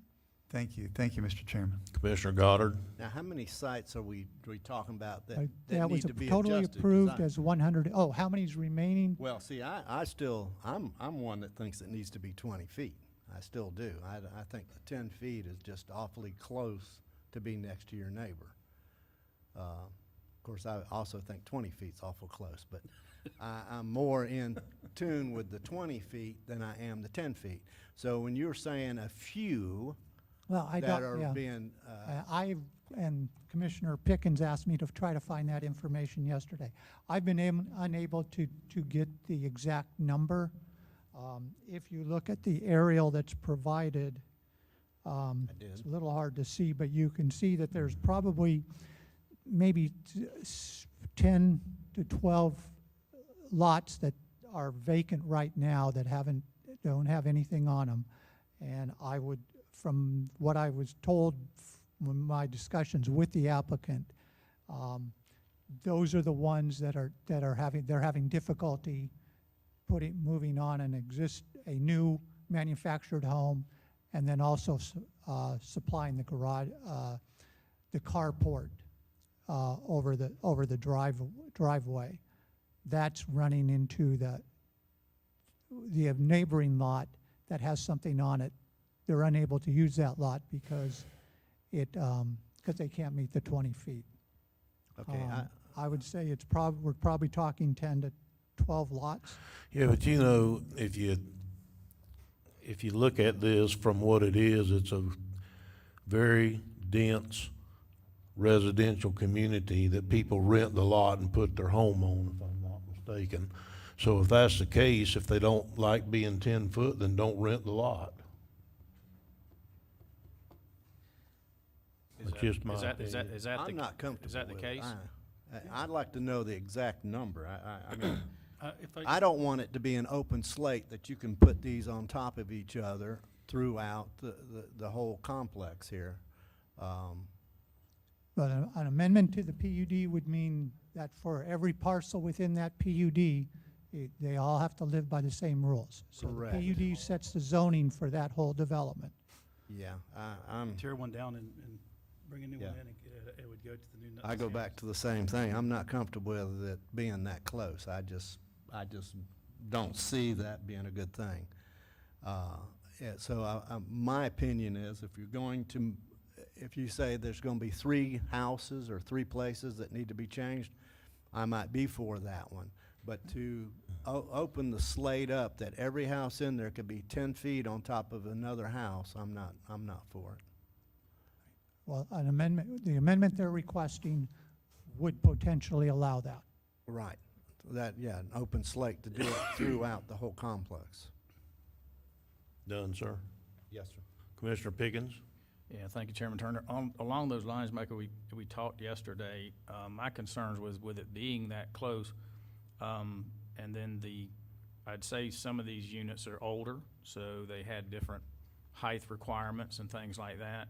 So the new ones will come in and have a different height requirement, and then with more roof area is what they're asking for, I guess, or more area of a structure, and it's going to be closer, you know, where's the water going, and who is going to answer the question when the neighbor who's been there for 20 years starts getting flooded out?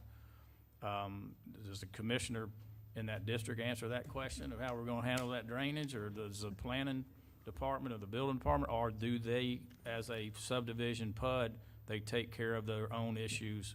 There is within an this approved PUD? drainage system for the entire development today. There is also maximum impervious surface for each lot that's set in the PUD. 50% maximum is for the PUD, so every lot has to meet that. And as I said, there's already an approved drainage system. And just as an aside, I don't recall, and this doesn't guarantee anything, ever getting a call from anybody about flooding in that area. Now, Public Works may have had some other information, but that's just an aside. So I believe from staff standpoint, with the approved drainage system that's already in place, with the maximum impervious surface, it's very unlikely that there would be any additional flooding from this, from reducing that side setback. Because what produces a runoff is your impervious surface. And that's 50% today, regardless of that 20 or 10 feet, the 20-foot setback versus the 10-foot separation. You still can't exceed that 50% impervious surface for each parcel or each lot. Okay. I've had complaints in certain older subdivisions when a larger unit comes in, and it sounds like these units are larger and going to be closer to a neighbor. Who answers those questions of why they can put in there? Is it because it was in a PUD and it was approved, and if the neighbor doesn't like it, they have to move out of the PUD? Does that make sense? Yeah, I mean, the PUD is the zoning. That sets the conditions for the zoning for this project. Every lot in there has to comply with that, with those restrictions. I mean, for instance, in this PUD, it says the minimum lot size is 4,950 square feet. And it also has a minimum depth of 90 feet. So with those two restrictions, you're backed into 55-foot wide lots. In this, you know, although the PUD doesn't say that, the other restrictions backs you into that. And what the applicant has indicated on the reason they're requesting this is that in 1994, when it was approved, the manufactured housing was built narrower, and it's now wider. And with that width and providing the carport on the side, they are unable to utilize a number of lots. And I apologize, I just was not able to obtain the number of available lots that are out there. Okay, thank you. Commissioner Rawls? Are these lots rented or owned? Pardon? Are these lots rented or owned? In other words, These are rented lots. if the developer holds the entire PUD. Yeah. I personally would have no objection to allowing the reduction in side setbacks. If the DRC came up with nothing from a life safety perspective, there's really no reason why I feel like we should deny them the increase. Commissioner Harvey? Thank you, Mr. Chairman. And Mr. Brown, I'm sorry, didn't I hear you say they can still only use 60% of their Yeah, surface? each lot today and in the future, even if with or without this change, can only, there's a maximum of 50% impervious surface allowed. Well, if you think 20 feet's not enough and you think 10 feet, go to Interlochen Lake Estates and see right on somebody's fence where these places are because of variances and things like that.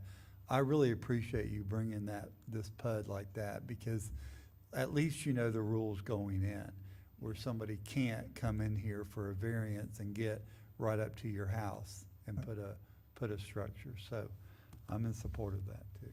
Thank you, Mr. Chairman.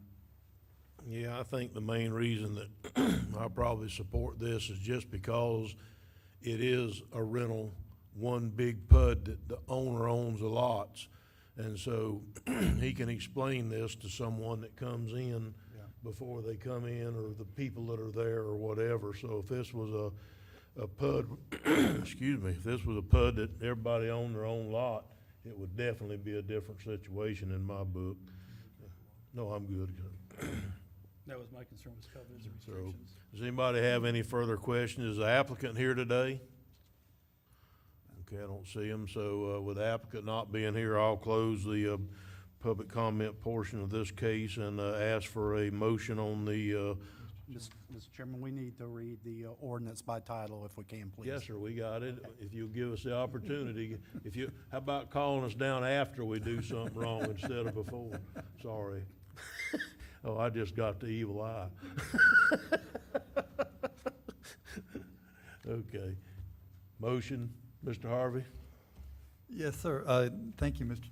Chairman. Make a motion that we amend the county zoning map and ordinance of the County of Putnam, State of Florida, amending the Putnam County zoning map for certain parcels of land from PUD to PUD, establishing conditions for the use under the PUD zoning, providing for severability, and effective base case number PUD 20-002. And do I need to make in my motion about the setbacks? Or, Yeah. okay, so take staff recommendations to move setbacks from 20 to 10 feet inside this PUD. Is that right? Yeah, Okay, good. between the structures I'm or sorry? structural improvements, yes. Structure? Between, the reduction is from 10 feet to 20 feet between structures Okay, from and 20 structural feet to improvements. 10 feet between structures on this PUD. Thank you. Second. Okay, yeah, we have a motion and a second. Is there any further discussion? Hearing none, all in favor say aye. Aye. Opposed, ayes have it, No, motion I carries. say aye. Oh, did you nay? Against it still. Okay, it was 4-1, Commissioner Goddard dissenting. Sorry, Commissioner. And that's all you had for us today, wasn't it, Mike? Okay, good deal. So, next, we're gonna go to item 8, remarks from the clerk of court, Mr. Smith. Thank you, Mr. Chairman. We have no items today. Okay, thank you. We're gonna move into appointments. I'd like to start with,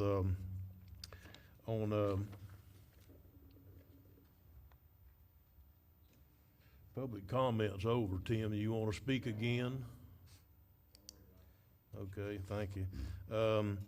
On page number 117 of your packet, there was a item that they wanted to reappoint T.J. Smith to the Tourist Development Council. I believe that has to be a nomination and a second and what have you, or a nomination and a vote.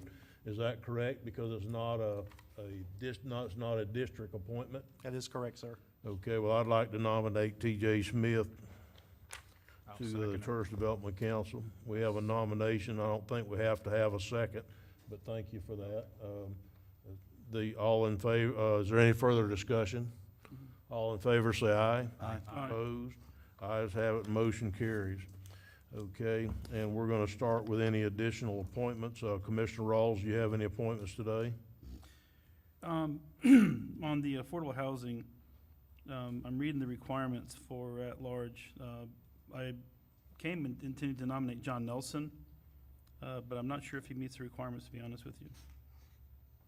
So, I Would need- there be a possibility for you to meet with Mr. Suggs and Rich and see if he meets that? 'Cause Yeah, I know he has a consulting company, regarding, affordable housing and sheltering and stuff like that, but I'm not. well, I'm not so sure that if Mr. Nelson doesn't meet this, that we don't need to change the rules. I mean, No, I I'm not think that- kidding. yeah, I'm not kidding at all. If he doesn't match this, being the past executive director of the Palatka Housing Authority, if he doesn't meet the Affordable Housing Committee, then our rules are a little too strong.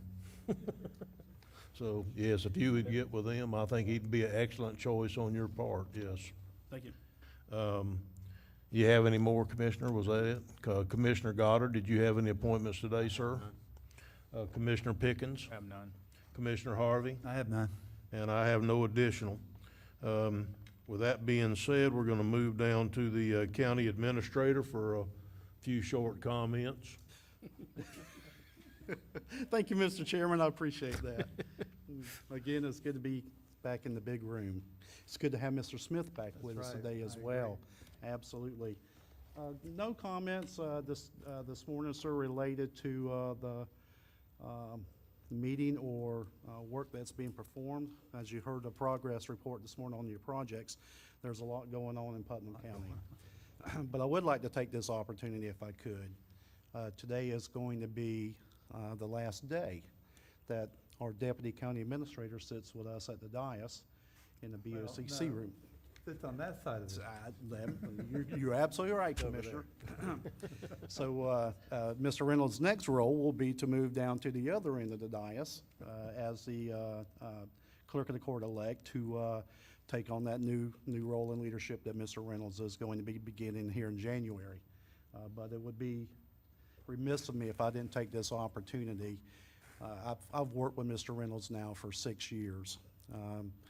It was an opportunity for me when I came to work at the city of Palatka as the city manager to have the ability to work with Mr. Reynolds, the opportunity, I should say, to work with Mr. Reynolds. And I've said this to Matt multiple times, when we put budgets together and we hold our meetings and we have the conversations that he and I have in our office, that I would, after 30 years of service in public service, I'd put Mr. Reynolds up against anyone in the state of Florida as far as what he does for us. And, you know, it's going to be a bittersweet day for me on Friday as Mr. Reynolds moves over and transitions to his new role. But it will be an absolute pleasure for me to see him sitting at the other end of the dais and knowing that he's not leaving Putnam County, he's just moving into a different leadership role. And so, Matt, to you personally, thank you so much for 6 years of working as close together as we have. I think we developed a unique friendship as well as bond, and I hope that it continues as you move into the next role and next venture in your life. And it's nice to know that you're not far away. You know, so congratulations, sir. It's been an honor. Thank you, sir. I appreciate it.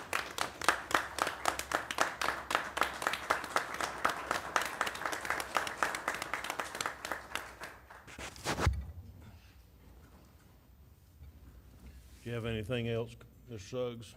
No, sir, I'll leave out the part he's got big shoes to fill. But anyway, thank you so much for that opportunity, Mr. Chairman. Yes, I think he's up to it, but you're right, he's got some big shoes to fill. Thank you for that. Colonel Commando, did you have anything for us today? No, only that I need to speak to each one of you kind of offline just to let me chase you down today. Okay. Commissioner comments or requests, Commissioner Rawls, I have none. Commissioner Goddard. Yeah, I'm gonna make comments. Matt, congratulations. It is gonna be good to see you on the other side. And just, everyone knows I go out and I check out all of Putnam County, which I love. But I was just recently out on the county road, County Forest Road, 66 going out to Fort Gates. And this is directly after the storm, and I was impressed. It's actually, I could actually travel it without having to be in four-wheel drive all the way down to the landing, which we're almost got it ready. We'll someday we're going to have that whole thing in operation. But I always say it. We live in a beautiful county. We need to go out and look at it. It's wonderful. And we have people like Tim looking for our islands. And honestly, that is a major asset for our county, and I appreciate that. Thanks. Thank you, Commissioner Goddard. Commissioner Harvey. Yes, Commissioner Goddard, I don't think it's a county road yet. I don't think they signed the form. Forest road. So it's a forest road. Matt, I do want to thank you for all the years that I know that I come in there and I want the answer I want. That's not always the answer I get. But you've always been honest and fair, very knowledgeable, know exactly where you need to go to get the answer. And you're really going to excel in your new position. And again, we all know that Mr. Smith has done a wonderful job there. And I expect you to do even more, because it's going to be nice to see you sitting up here with us. So I look forward to that, and I'm glad you got elected. And Putnam County is going to be better and in capable hands with you there. Gentlemen, on December 5th, if you read the paper, the Interlochen Christmas celebration is going to happen. It's going to be a stationary parade. You figure that kind of, yeah. You're going to have a parade float, and you're going to park it, and you're going to light it. And people are going to come by you instead of the parade going by them. Chinese. With social distancing, we are going to have fireworks that night. We're moving them to the north side of the lake, which means if you're in Dowda Field, parked on the back side of second base, you're going to see the fireworks right above your head. If you're in Dowda Field, you're going to sit in a lawn chair, socially distancing away. We're going to try to do it a very positive manner. If you spread out throughout the town, you'll be able to see the fireworks anywhere, probably even sitting at CVS at the intersection of 20 and 315. So a lot of work's going into it, a lot of social distancing, a lot of masks, a lot of hand washing stations. Elves walking around with sanitizers, not true elves, representatives of the elves community. I think we figured there was gonna be some real elves Well, there. yes, maybe. You never know in this room what takes place. Santa Claus will be there, and cookies and milk and water will be passed out. But again, that'll be behind a line, and people will be social distance, wearing masks and gloves. So we're going to try to make this event a very real event, and we feel like it's going to be big. But I think by spreading out like we are, that it should be very, very beneficial to our community, and it'll be a first. Yeah. So hey, but at least we're doing something, and we want to continue that process on, and not lose a lot of money on fireworks. So y'all get ready for December 5th. I'll see you then. Okay, thank you, sir. Commissioner Pickens? Yeah, thank you, Chairman Turner, and I'll just echo the sentiments of Administrator Suggs and the other commissioners.